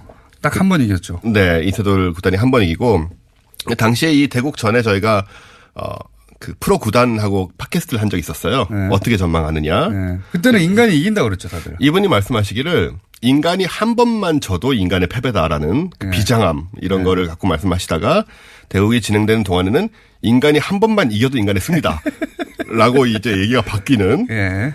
왜냐면은 알파고가 그 정도 실력인지 몰랐죠. 그렇죠. 아무도. 이제 대국하는 걸 보니까 이거는 그게 아니다. 이런 걸 실감을 하시고 이제 그렇게 말씀을 하신 거죠. 어쨌든 그렇게 그리고는 이제 떠나갔습니다. 알파고는. 그런 다음에 어떻게 됐느냐. 중국 커제하고 붙는다고 그랬지 않았었나요? 그렇습니다. 그게 이제 작년 여름이었죠. 작년 커제가 5월. 처음에는 뭐 자기가 이긴다니 하다가 다 대국이 그 이세돌 구단과의 대국이 끝난 다음에 자기가 해도 질 거다고 말을 바꿨죠. 네. 그래서 그까지만 기억합니다. 그렇습니다. 그래서 결국 2017년 5월에 커제하고 커제 구단하고 커제 구단이 이제 세계 랭킹 1위였죠. 하긴 했어요? 예, 세 차례를 붙습니다. 물론 커제 구단이 3패를 하죠. 네. 그리고는 이때 커제 구단이 눈물을 흘립니다. 대국 중에. 왜요? 화장실 갔다 와서 이렇게 우는데 보면 이제 그 나중에 인터뷰한 거 보면 져서가 아니고 이길 수 없어서 이길 수 없다는 걸 알아서 울게 됐다. 너무나 냉정하고 너무 잘하고 그래서 눈물을 흘리고 이제 왜 울어요? 그 젊은 친구잖아요. 20살인가 뭐 그렇게 좀 그러다 보니까 아무래도 네. 분해서 울었다면 모르겠는데. 그래서 당시에 커제 구단의 스승이었던 분이 이제 노인 어른신이 옆에 계시다가 알파고 하는 걸 보고 알파고는 프로 20단의 실력인 것 같다. 프로 20단. 네. 그러니까 이제 그 입신의 경지를 넘어섰다는 얘기를 한 거죠. 여기까지는 그래도 조금 좀 알려져 있습니다. 네. 그 다음에 어떻게 됐어요? 더 이상은 바둑은 필요 없다. 거기까지 제가 아는데. 예, 그래서 뭐 바둑계에서 은퇴한다는 이야기가 나오고 뭐 이런 얘기가 나왔었는데 바로 몇 달 후인 10월에 구글 딥마인드의 이 허사비스라는 사람이 있잖아요. 이 양반이 이제 네이처에 다시 논문을 씁니다. 뭐냐면 알파고 제로라는 새 버전이 나왔던 거죠. 여기서 알파고가 바둑을 의미하는 거니까. 바둑이니까. 바둑 은퇴 다 이겼는데 은퇴 안 하고 또 제로가 나왔어요? 그렇습니다. 이건 뭐냐면 누구랑 붙어요? 이제 붙을 사람이 없는데? 스스로하고 싸웁니다. 알파고 내부에서. 알파고끼리 붙는데 그 이전 알파고 버전을 알파고 제로는 이기는군요. 그렇죠. 일단은 이 알파고 제로의 차이가 뭐냐면 그 전에 알파고들은 전부 이제 인간의 기보 수천만 건을 참고를 해서 그걸 가지고 바둑을 배웠잖아요. 그래서 확률적으로 이기는 수를 찾아내서. 그렇죠. 근데 알파고 제로는 기보를 하나도 안 받습니다. 바둑 규칙만 가지고 스스로 학습해서 바둑 실력을 읽어내는 거죠. 그리고 기존에 알파고가 붙였더니 알파고 제로 이겼다는 거예요? 그러니까 이게 설명을 좀 드려보면 알파고 제로는 기보 하나 없이 규칙만 가지고 바둑을 독학하기 시작한 72시간 만에.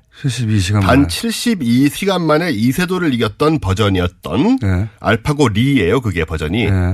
대결에서 100전 100승을 기록합니다. 야, 무서운 지경이에요. 이 속도가. 아니, 이게 무서운 게 알파고는 어쨌든 사람이 했던 거를 학습해서 그렇죠. 사람보다 놀라운 속도로 계산해내서 이긴 거라고 치면 이거는 원리를 가르쳐 주니까 스스로 습득해버린 거 아닙니까? 스스로 습득해서 스스로하고 바둑을 많이 두면서 연습을 한 거죠. 그러면서 인간이 축적해왔던 노하우가 아니라 자기 논리로 인간에 축적되어 있던 그걸 넘어서버린 이거는 그렇습니다. 무서운 상황인데요. 이건 예, 72시간 만에 100전 100승을 기록하고 그 다음에 40일 동안 2,900만 판을 두고요. 혼자. 네. 그런 다음에 세계 랭킹 1위 커제 구단을 3대0으로 꺾은 버전은 알파고 마스터거든요. 얘하고 또 붙어서 100전 89승 11패. 역시 꺾어버리죠. 야, 이거 무서운 상황인데. 네. 그리고 40일 뒤에는 그동안 존재하지 않았던 바둑의 새로운 정석들을 발견해 내놓기 시작합니다. 그거는 사람이 도달할 수 없는 영역인데 그렇죠. 아무리 세월이 지나도 그렇죠. 이거는 그러니까 이제 인간 지능으로 바둑으로 한정돼 있긴 한데 네. 인간 지능이 도달할 수 없는 지점을 도달해버린 거잖아요. 이미. 그렇습니다. 그러면 이게 다른 영역으로 가면 이거 장난 아닌. 그래서 이제 오늘 그 얘기를 좀 드리려는 건데. 예, 외국 영화에 나오는 SF 그 컴퓨터가 이제 인간을 지배하는 그게 그만해야 될 것 같아. 알파고. 그래서 알파고 제로는 어쨌든 인간 지식의 한계에 얽매이지 않았다. 그리고 이제 스스로 학습해서 모든 문제를 해결할 수 있는 말씀하신 대로 범용 인공지능 개발의 이제 꿈을 이제 열고 있다. 이거 좀 위험한 거 아닌가요? 여기서 이런 컴퓨터가 그러니까 소위 말하는 자의식. 네. 자기가 누구인가 생각하기 시작하고 내가 왜 이런 지시를 받아야 되느냐 생각하기 시작하면 그럼 큰일 나는 거잖아요.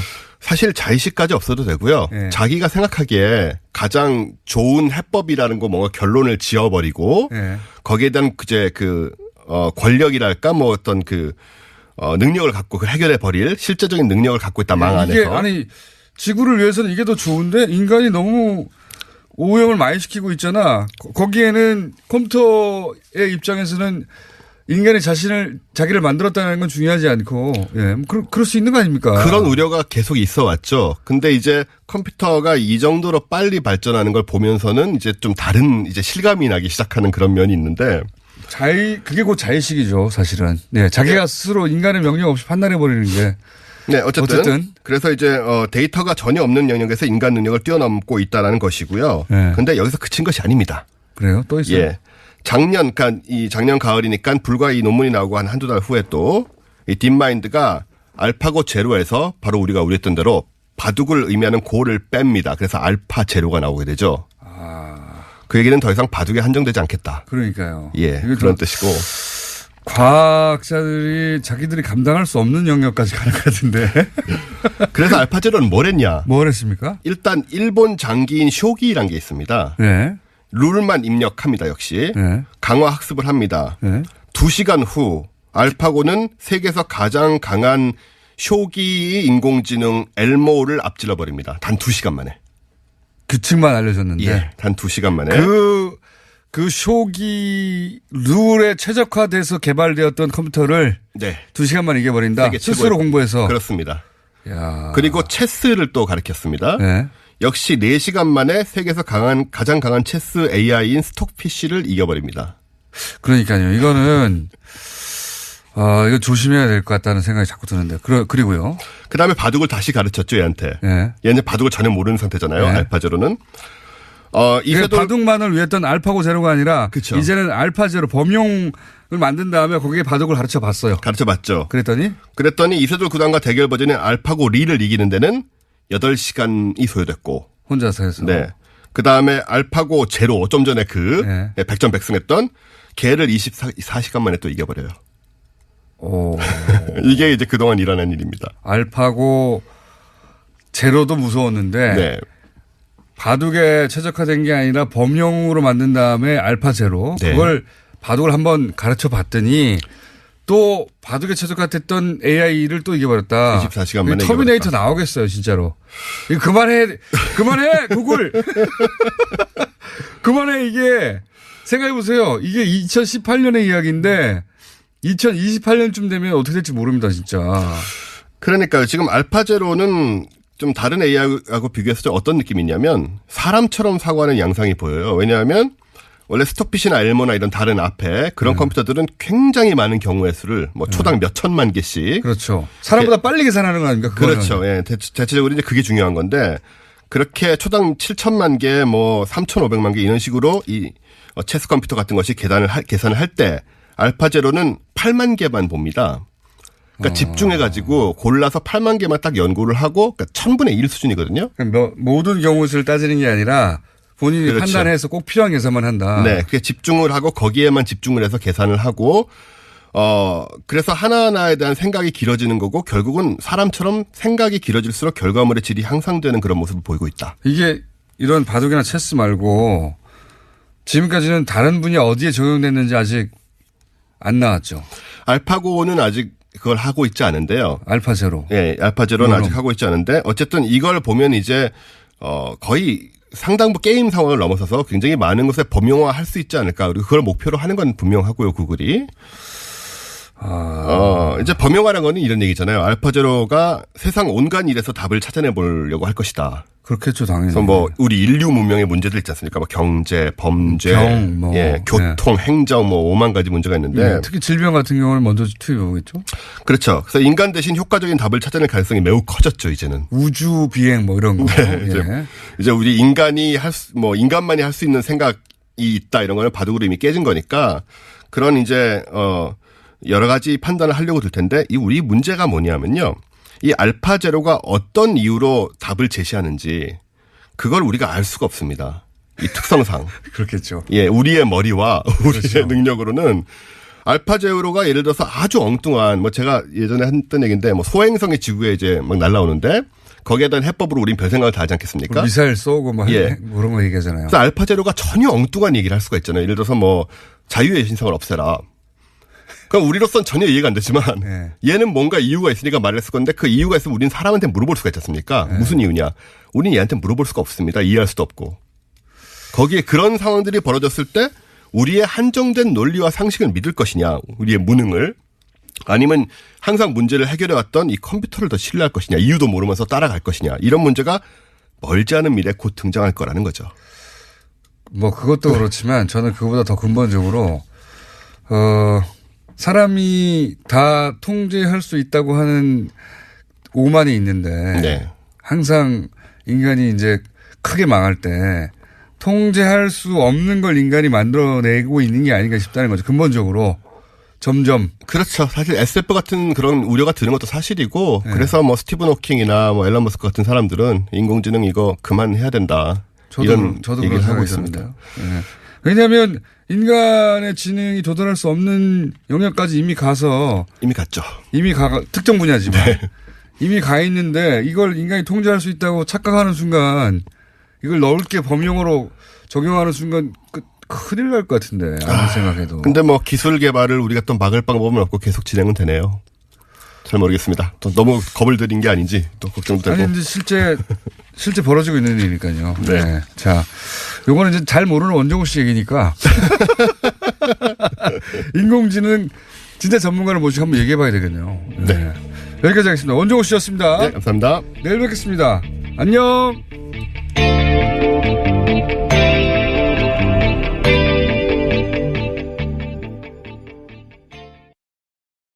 박영화 전 대통령도 지금 본인에 대한 수사는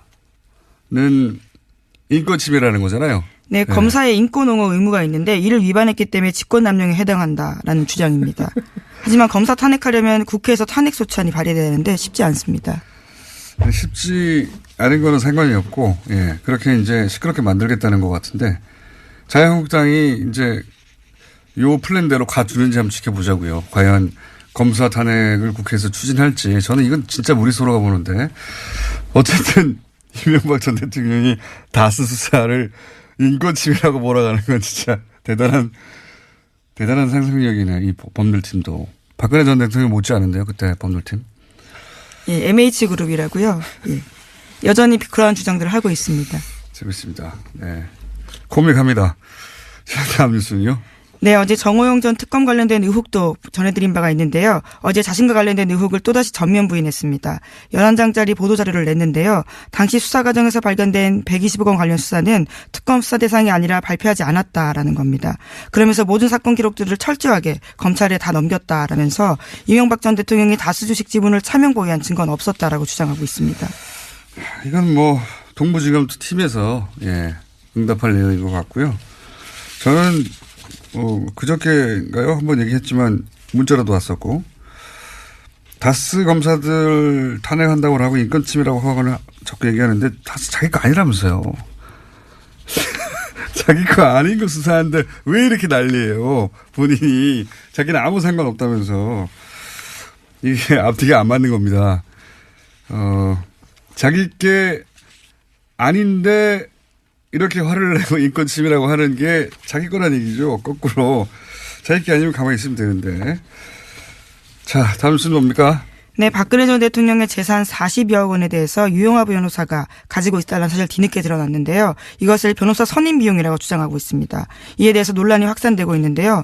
변호사협회의 징계가 필요하다라는 주장까지 나왔습니다. 변호사가 의뢰인의 돈 관리를 위탁받는 게 불법은 아니지만요. 범죄 수익금을 알고도 응한 경우에는 처벌 대상이 된다라는 겁니다. 아, 그렇군요. 그렇게 생각할 수도 있겠군요. 예. 여기서 관건은 이것이 불법적인 범죄와 관련된 수익이냐 하는 인식을 했느냐 뭐 그런 게 되겠네요. 예. 하여튼 그런 쟁점도 또 있습니다. 다음 뉴스는요. 네, 국정원 특수활동비 관련된 재판이 어제 처음 시작되는데요. 문고리 3인방 비서관인 이재만 안봉근 씨에 대한 재판입니다. 어제 법정에서는 자세한 진술들이 좀 나왔는데요. 뇌물 전달자로 지목된 이현수 국정원 전 기획조정실장이 검찰 조사에서 한 진술입니다. 2016년 9월 달에 국정농단 사태가 터졌을 때 국정원 특활비 상납이 잠깐 중단된 바가 있습니다.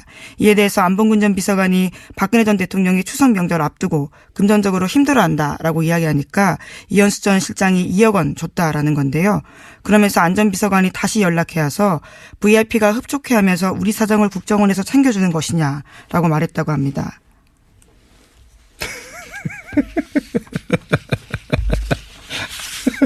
자기가 달라고 했으니까 국정원이 어쩔 수 없이 주는 거죠. 우리 사정을 국정원이 챙겨주는 것이 이게 말이 되는 소리입니까? 아, 당시 청와대는 제정신이 아니었어요. 지금 이렇게 나온 얘기들을 들어보면. 근데 이제 여기서 저는 포인트가 국정농단 사태가 이미 불거졌는데도 돈을 받은 거 아닙니까? 멈췄다가 이 시점에 최순실 씨가 독일에 갔어요. 그때 돈 달라고 했을 거라고 저는 봅니다. 그거 챙겨주려고 한 게 아닌가. 저는 그런 생각이 드네요. 그게 아니라면 이렇게 사태가 벌어졌는데도 그래서 멈추고 있었는데 갑자기 돈을 이 시점에 달라고 추석 때 너무 고생하는 직원들 챙겨줘야지 이런 마음이 갑자기 들었다는 건 전 믿을 수가 없고요. 그거는 그런 이유가 아니었을까. 최순실 씨가 간다고 하니 챙겨주려고 했던 게 아닐까. 저는 그런 추정을 해봅니다. 자, 다음 순요. 네, 지난 2012년 대선의 막판 쟁점으로 부각됐던 NLL 대화록 유출 사건 여러 차례 말씀드린 바가 있는데요. 이 사건은 연금이체 사건으로 남게 됐습니다. 검찰이 문건 유출자를 사실상 지목했지만 기소, 그러니까 재판에 붙이지 못한 건데요. 어제 검찰은 김태호 전 기획관을 증거불충분으로 불기소 처분하면서 이례적으로 유출이 강력하게 의심되나 기소할 정도로 증거가 충분하지 못하다라고 밝혔습니다. 김관진 전 장관, 임관빈 전 실장, 김태호 전 기획관으로 이어지는 이 사이버 사령부, 그러니까 군의 정치 개입 관련은 사법부가 석방하고 기각해서 막았단 말이죠. 예. 이 NLL 대화록 유출도 사법부가 메일에 제목만 열람하라고 해서 첨부 파일을 확인할 수가 없었단 말이죠. 예. 사법부 결정에 이것도 막힌 거예요. 예. 사법부의 일부 판사들은 두고두고 이 문제에 대해서 다시 되짚으며 문제 삼아야 된다고 저는 봅니다. 네, 수사와 관련해서 영장을 청구하니까 이에 대해서 제목만 열람하라면서 일부를 기각하면서 수사가 난간에 부딪혔다라고 검찰은 주장하고 있습니다. 예. 파일이 넘어간지를 확인해야 되는데 매일 제목만 보라고 하는 게 무슨 소용이 있습니까? 내용도 못 읽고 첨부도 확인도 안 하고. 말도 안 되는 건데. 그런 일이 있었고 그래서 이 수사는 이제 막혔습니다. 예. 공소시효도 끝나버렸고요. 그래서 이제 연금이체라고 하는 건데, 연금이체는 아니고 유출한 거죠, 여기서. 다 아는데 법적으로 처벌하지 못하게 생겼다는 거죠. 자, 오늘 여기까지 해야 될 것 같습니다. 시간이 다 돼서. 네, 그러시죠. 네, 허락해 주셔서 감사하고요. 예. 시사인의 김은지였습니다. 감사합니다.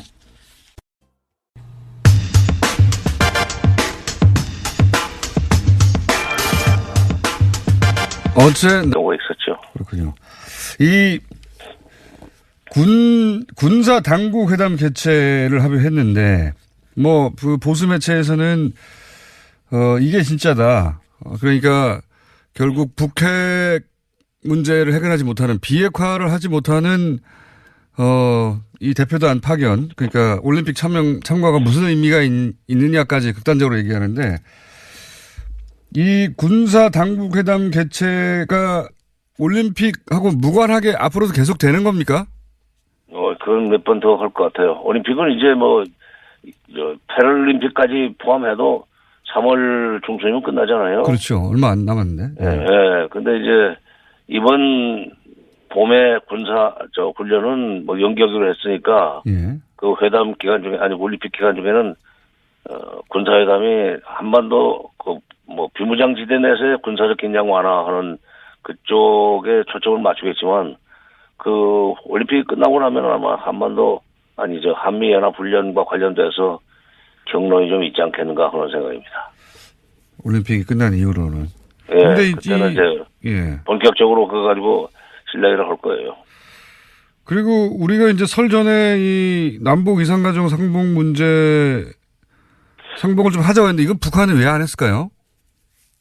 이게 아마도 두 가지 문제가 있었다고 생각해요. 우리가 제안을 했는데 이걸 합의를 못한 것은 작년에 벌써 작년 됐군요. 작년에 이산가족 상봉 문제를 이제 협의하기 위한 적시자 회담을 제안하니까 왜 중국의 유경 식당 종업원 13명인가? 네네. 그 문제를 거론하고 나오지 않았어요? 북쪽에서. 이산가족이다. 그러니까 그 문제부터 먼저 해결하고 이산가족 회담으로 넘어가든지 상봉 행사라든지 해야 된다는 얘기를 했는데 그 얘기를 또 꺼냈을 가능성이 있고 또 하나는 북쪽에서는 그게 이제 국정원의 공작이라고 주장하고 있죠. 예. 이제 그렇죠. 그리고 또 하나는 이제 이산가족 상봉하려면은 장소가 이제 금강산으로 한정돼 있어요. 거기다 상당히 많은 돈을 들여가지고 우리가 이산가족 면회 시설을 해놨거든요. 그렇죠. 시설을 설치해놨거든요. 그러니까 그전에도 거기서 만났기 때문에 이산가족 상봉하려면 금강산 들어가야 되는데 금강산 들어가는 문제를 들어가는 계획에서 북쪽에서는 금강산 관광 재개하고 연계시키려고는 그런 계획을 가지고 있죠. 2년 전에도 벌써 2년 됐구나. 2년 전에도 그 문제 때문에 결렬되지 않았어요.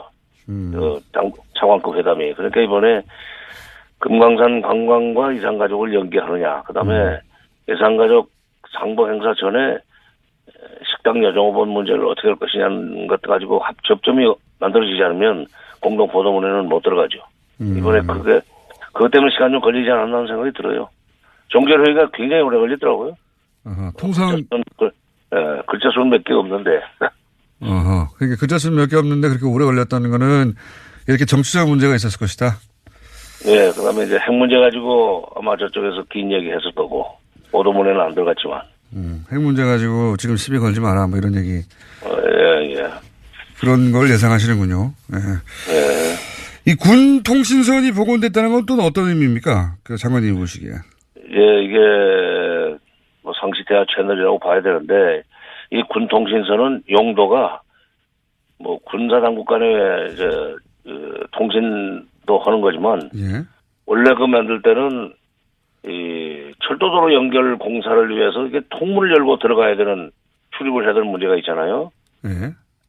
비무장지대 그 철조망이 쭉 쳐져 있는데 중간중간에 남북을 연결되는 통문이 있습니다.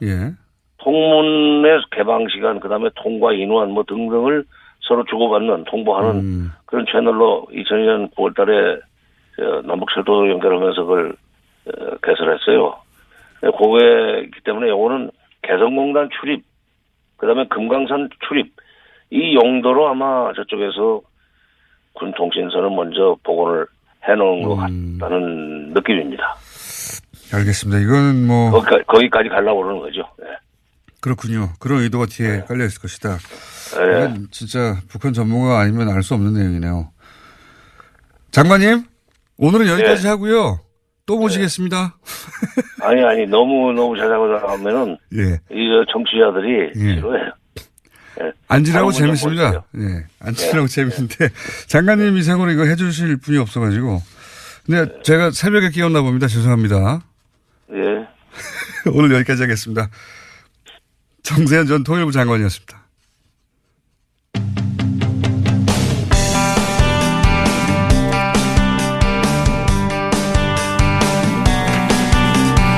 이명박 박근혜 정부 시절 자원외교 4대강 엄청난 세금이 들어간 예산이 들어간 사업들이죠.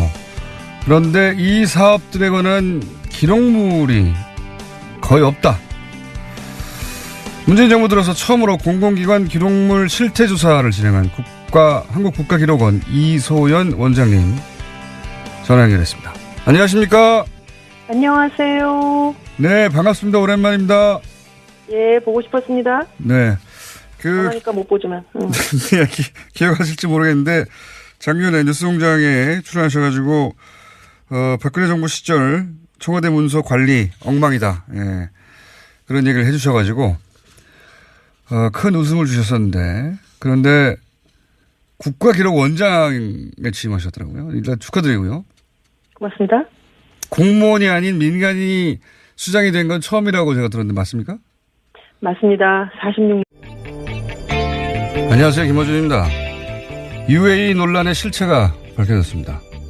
이명박 정부 시절 김태형 전 국방장관이 UAE와의 비밀 군사 협정을 실토했습니다.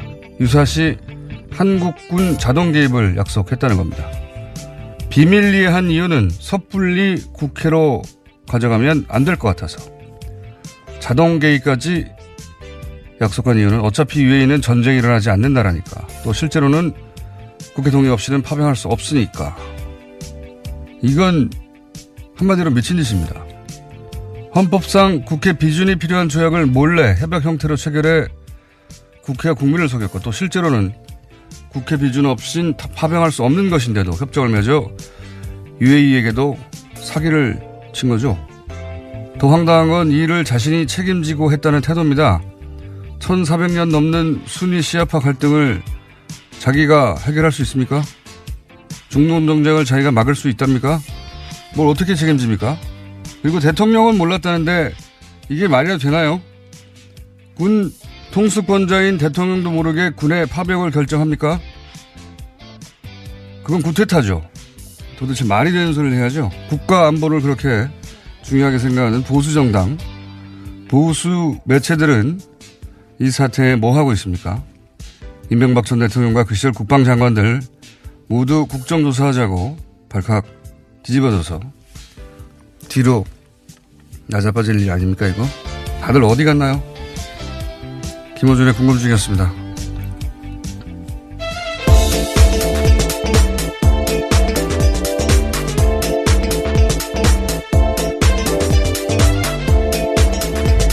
시사인의 김은지입니다. 네. 저는 이 뉴스가 아주 폭포처럼 쏟아질 줄 알았어요.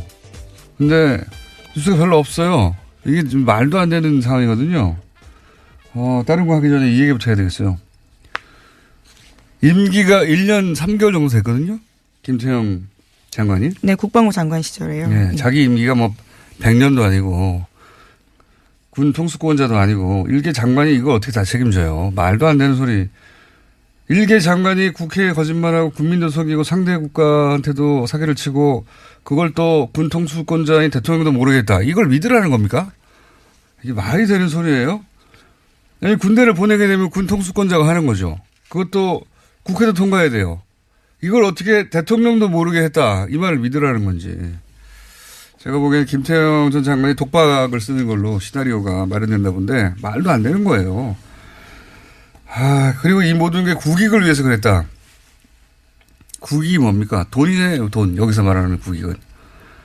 전쟁 내면은 파병될 병사의 목숨은 국익이 아닌가요? 그리고 시아파 국가들하고 이러다가 적이 되면 그건 국익에 반하는 거 아닌가요? 이게 군인이라면 여기서 국익을 말할 수가 없는 거예요, 이거 가지고. 여기서 돈 버는 게 군인하고 무슨 상관이 있습니까?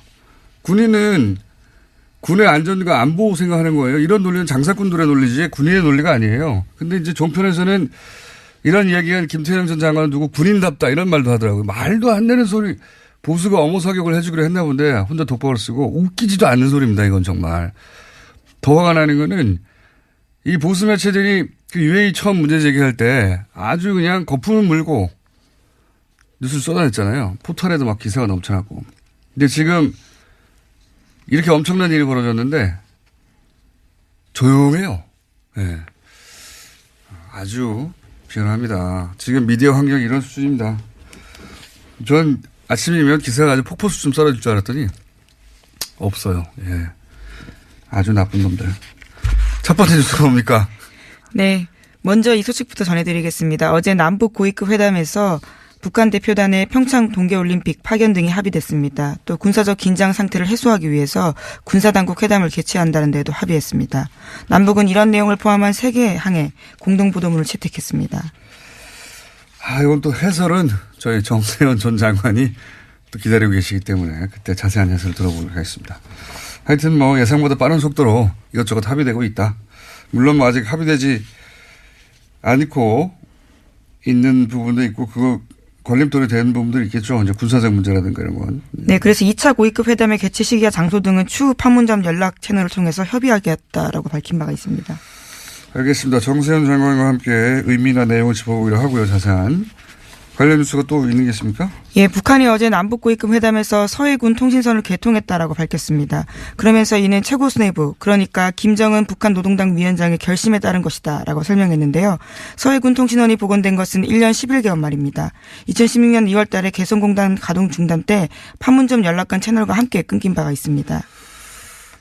그러니까 이거 사실 그 조선시대로 돌아갔었거든요. 예. 거기 높은 데 올라가서 사람이 소리치고 그랬다고 하잖아요. 육성이나 확성기로 의사소통을 해왔었습니다. 조선시대. 예. 전화, 팩스 뭐 다 끊어버리고, 예. 이전 정부에서 이렇게 지냈습니다. 우리가 북한과. 말이 됩니까? 네. 어쨌든 뭐 통신선 다시 개통했다고 하고요. 다음 뉴스는요? 네, 이명박 전 대통령 측이 원전 수주를 대가로 UAE와 맺은 이면 계약이 없다라고 강조해왔는데요. 그러면서 양국 관계 악화가 후임 정부에도 비롯됐다라는 취지의 주장도 해왔습니다. 하지만 앞서 말씀하신 것처럼 김태형 전 국방장관이 새로운 내용들을 이야기했는데요. 이명박 정부는 다시금 이면 계약 논란에 휘말리게 됐습니다. 논란이 아니고 있었대잖아요. 말했잖아요. 김태형 전 장관이. 예, 그게 이면 계약이지 뭡니까? 이명박 전 대통령이 참 대단한 것 같아요. 뻔히 자기가 있을 때 책을 한 거 아닙니까? 예. 그런데 자기가 말하면 폭로가 되니까 말할 수 없다. 그 남북 고위급 회담이 열렸죠. 네. 여기서 합의한 내용들이 좀 있습니다. 정세현 전 통일부 장관 전화 연결해서 짚어보겠습니다. 안녕하십니까? 까치환 장관님. 예, 안녕하세요. 너무 자주 나오는 것 같아요. 너무 자주 불러내는 것 같아요. 근데 이제 대목이지 않습니까? 지금. 공동 보도문이 나왔는데요. 이 내용은 보셨죠? 봤습니다. 예, 이거가 이제 전문가가 보기에는 이게 잘 된 겁니까? 좀 해설해 주십시오. 총체적으로는 잘 됐죠. 우선 올림픽 선수단 대표단 참가하는 문제는 실무회담을 하기로 했으니까 그건 앞으로 이어져 나갈 거고. 예. 그다음에 군사회담을 하기로 합의를 했습니다. 군사회담은 우리가 작년 7월 17일 날 제안했던 거죠. 예. 이제 비로소 시작이 된 건데 적십자 회담은 지금 거론되지 않은 건 조금 아쉬운 점이 있지만 그래도 한술밥에 첫 술에 배부를 수 있습니까? 그다음에 또 앞으로도 고위급 회담을 필요하면은 또 열기로 했으니까 남북 간의 대화의 어떤 모멘텀은 지금 확실하게 조성이 됐다 이렇게 봐야죠. 근데 파견한다고 하는 대표단을 보니까 뭐 태권도 시범단도 있고 응원단도 있고 예술단도 있고 굉장히 대규모더라고요. 좀 대규모죠. 예. 그쪽에서는 대대적으로 이렇게 해서 좀 평화 분위기, 화해 분위기를 좀 띄우자 하는 그런 우리 쪽에서도 많은 대표단 장관님 화장실 있습니까 혹시? 아니, 어디 울리는데 연필같이 화장실 아니고. 근데, 우리 쪽에서도 많은 대표단이 좀 와줬으면 좋겠다는 얘기를 처음에 했기 때문에. 네. 이제, 근데 또 경비 지원 문제도 잘 비켜나가겠죠. 또, 유엔 제재 결의에 제재 위반된다는 또, 비판도 나올 수 있지만. 미국에서도 그건 그러지 않도록 잘 협조하겠다고 그랬으니까. 전반적으로 잘 된 것 같아요. 네. 보시기에 요거는 조금 나중에 문제가 될 수도 있겠다. 혹은 그런 지점은 없었습니까? 비핵화 문제를 처음에 우리가 처음에 제기를 했는데 그때는 경청했다고 설명이 나오지 않았어요? 네네. 네. 첫 회담에서는. 예. 근데 마지막에 아마 종결회의. 예. 마지막 끝나는 그때 저쪽에서 강력하게 아마 반발을 했다. 이제 소식들이 흘러나오고 있는데 아마도 평양에서 모니터링을 하고 있던 평양 그 지도부에서 예.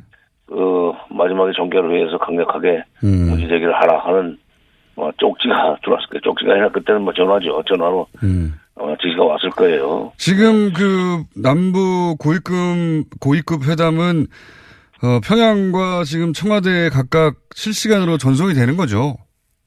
그렇죠. 우리 쪽에서 하는 경우에는 우리는 화면까지 볼 수 있고. 화면으로 보고 있고. 예. 북쪽은 소리만 들어야죠. 소리만. 예. 북측 지역에서 하는 경우에는 우리는 또 소리만 듣고 북측은 화면도 보고 그렇게 시설은 되어 있습니다만은 예. 아마도 처음에 전체 회의 개막하는 전체 회의 때 제기한 비핵화 문제를 제기한 데 대해서 대꾸하지 않은 데 대해서 아마 질책이 좀 있었고 종결회의 때 그걸 리성권 조평통위원장에 강하게 반발했다는 소식이 흘러나오고 있는데 여기 앞으로 우리 국민들은 비핵화 문제에 대해서 어떤 식으로 간에 언급이 되고 거론되기를 바라는데 북한은 처음부터 그걸 차단하려고 하는 거다. 이건 미국 간에 하는 거지 남북 간에 할 일이 아니다 하는 식으로 신뢰를 하면 여기 조금 어려움이 될 수 있죠. 그 전에 저도 핵 문제에 대한 언급을 공동 보도문에 넣기 위해서 합의문 만들 때 공동 보도문 합의할 때 전체 그 협상 시간에 한 4분의 3 정도는 그쪽에다 할애를 했어요. 그래봐야 아주 긴가민가 내지는 아주 포괄적인 그런 표현밖에 그러내지 못했지만 이게 앞으로 애매길 거리입니다. 애매할 것이다. 제가 이제 갑자기 이제 사이드지만 궁금한 것이 이렇게 고위급 회담을 하면 항상 남한에서 하면 우리가 영상을 보고 북한에서 하면 우리가 오디오를 동시에 듣고 이런 식으로 진행됐습니까? 과거에도? 예, 그렇군요. 그러면 지금 그 회담 내용은 그러면 우리 쪽에서는 누가 듣고 있는 거죠? 청와대의 대통령을 비롯한 NSC에서 듣고 있는. 네, NSC 멤버들 듣고 대통령도 이제 궁금하면 이제 와서 좀 보실 거고. 그렇군요. 통일부도 장관이 여기 나가 있으니까 통일부는 이제 회담본부에 그게 있죠. 회담본부에 있으니까 통일부 장차관 이외의 간부들 특히 이제 회담본부장 보고 회담 전략 팀들은 가서 듣고 보고 그리고 구속 대책을 세우죠. 중간중간에 그러면 연락이 가서 그건 이런 식으로 정리하라든지 그건 이렇게 하라든지 그런 지시가 내려오기도 합니까? 겪어보셨으니까. 예, 우리는 잘 안 해요. 우리는 잘 안 하는데. 회담 수석 대표한테 상당히 많은 권한을 주기 때문에 위임을 하기 때문에 근데 북쪽은 좀 그게 청청시야로 위에 있어서 중간에 쪽지 들어오는 경험을 중간에 쪽지가 들어오는 걸 몇 번 경험했어요. 저는 북쪽에서. 그럼 회담을 하건 우리 쪽에서 하건 간에. 그럼 태도가 바뀌거나 말을 바꾸거나 아니면 근데 갑자기 어조가 바뀌거나 무슨 말을 바뀌거나 이러는. 뉘앙스는 뭐냐면 뭔가 이제 현 정부에 불리한 게 있는데 아니 국익을 위해서 내가 참고 있는 거야. 내 입으로 말할 수 없어. 이런 뉘앙스로 들었단 말이에요. 근데 알고 보니까 자기가 잘못한 거예요. 그러니까 자기가 책임지고 자백할 사안을 자기 무슨 내부 고발자가 된 것처럼 폭로할 수는 없습니다. 자신이 말 안 하는 게 국가에 도움되겠다라는 이야기도 했었습니다. 그때 얘기했지만 본인한테만 도움이 되는 거예요. 말 안 하는 건. 이건 아주 편리한 멘탈입니다. 나를 제외한 모두는 죄인일 수 있으나 나는 죄인일 수 없다. 이 정도 국면까지 왔는데도 워딩을 이렇게 한다는 게 대단한 분이에요. 뻔히 자기가 한 일인데. 그래서 제가 이명박 전 대통령의 그 화법을 제가 뭐라고 그랬더라? 유체에 있던 화법이라고 제가 말한 적이 있는데 대단한 분입니다. 네. 그때 폭로는 자백. 나는 자백할 수 없어. 그럼 감옥 가 이런 이야기였던 거죠. 어쨌든 이렇게 되면 이제 자유한국당은 할 말이 없어지는데 할 말이 없어져야 되는데 뭐라고 또 하긴 합니다. 계속. 예. 예, 뭐 어제는 침묵했습니다. 애초에 원내대책회의가 예정돼 있었는데요. 열리지 않았습니다. 당 관계자는 최고위원회가 열려야 할 전날에 원내대책회의를 열어서 따로 일정 잡지 않았다라고 했는데요. 하지만 이에 대해서 머쓱해진 게 아니냐라는 이야기가 나오고 있습니다. 이제까지 이면합의 없었다면서 국정조사 요구해 왔기 때문입니다. 머쓱해진 게 아니고 멘붕인 거죠. 보수정당 기치를 걸고 이런 일이 벌어졌는데 그냥 넘어간다는 게 말이 됩니까? 예. 그리고 언론, 그러니까 조선일보가 무슨 정보력의 한계 때문에 정보력이 과거와 같지 않아서 이런 그 똥볼을 찼다. 이렇게 생각하는 사람들도 있던데 저는 그렇게 생각하지 않습니다. 사실 UAE 군사 파병 자동 개입 이런 설들은 당시에도 나왔었어요. 조선일보도 그런 설을 보도했었어요. 예. 네, 실제로 국회에서도 그런 질문이 있었습니다. 네. 유승민 의원이 물었었는데요. 당시에 김태형 장관이 부인했었습니다.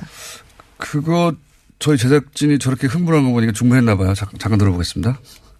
유사시에 군사적으로 지원을 한다든지 UAE가 공격을 당했을 때 우리가 군사적으로 도움을 준다든지 파병을 한다다. 안전 보장을 한다. 상호 방위를 한다. 군사 동맹을 한다. 약속은 없었습니까? 없었습니다. 앞으로 작년에는 약속이 없었습니까? 그렇습니다. 합의도 없었고요. 네. 제작진이 굉장히 자랑스러운 표정으로. 네. 네, 2010년에요. 국회 국방위 전체회의에서 유승민 당시 의원이 김 전 장관에게 물어본 적이 있습니다. 국방위 국방위원장이었거든요. 제가 기억하기로는. 당시 유승민 새누리당 의원이. 그러니까 이 설은 그때도 나왔어요.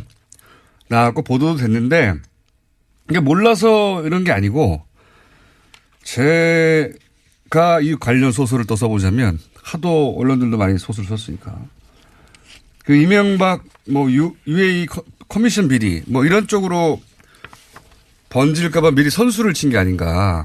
그러면서 선수를 어떻게 치냐면 현 정부의 이제 외교 무능, 외교 참사 이런 프레임으로 공격을 시작한 거죠.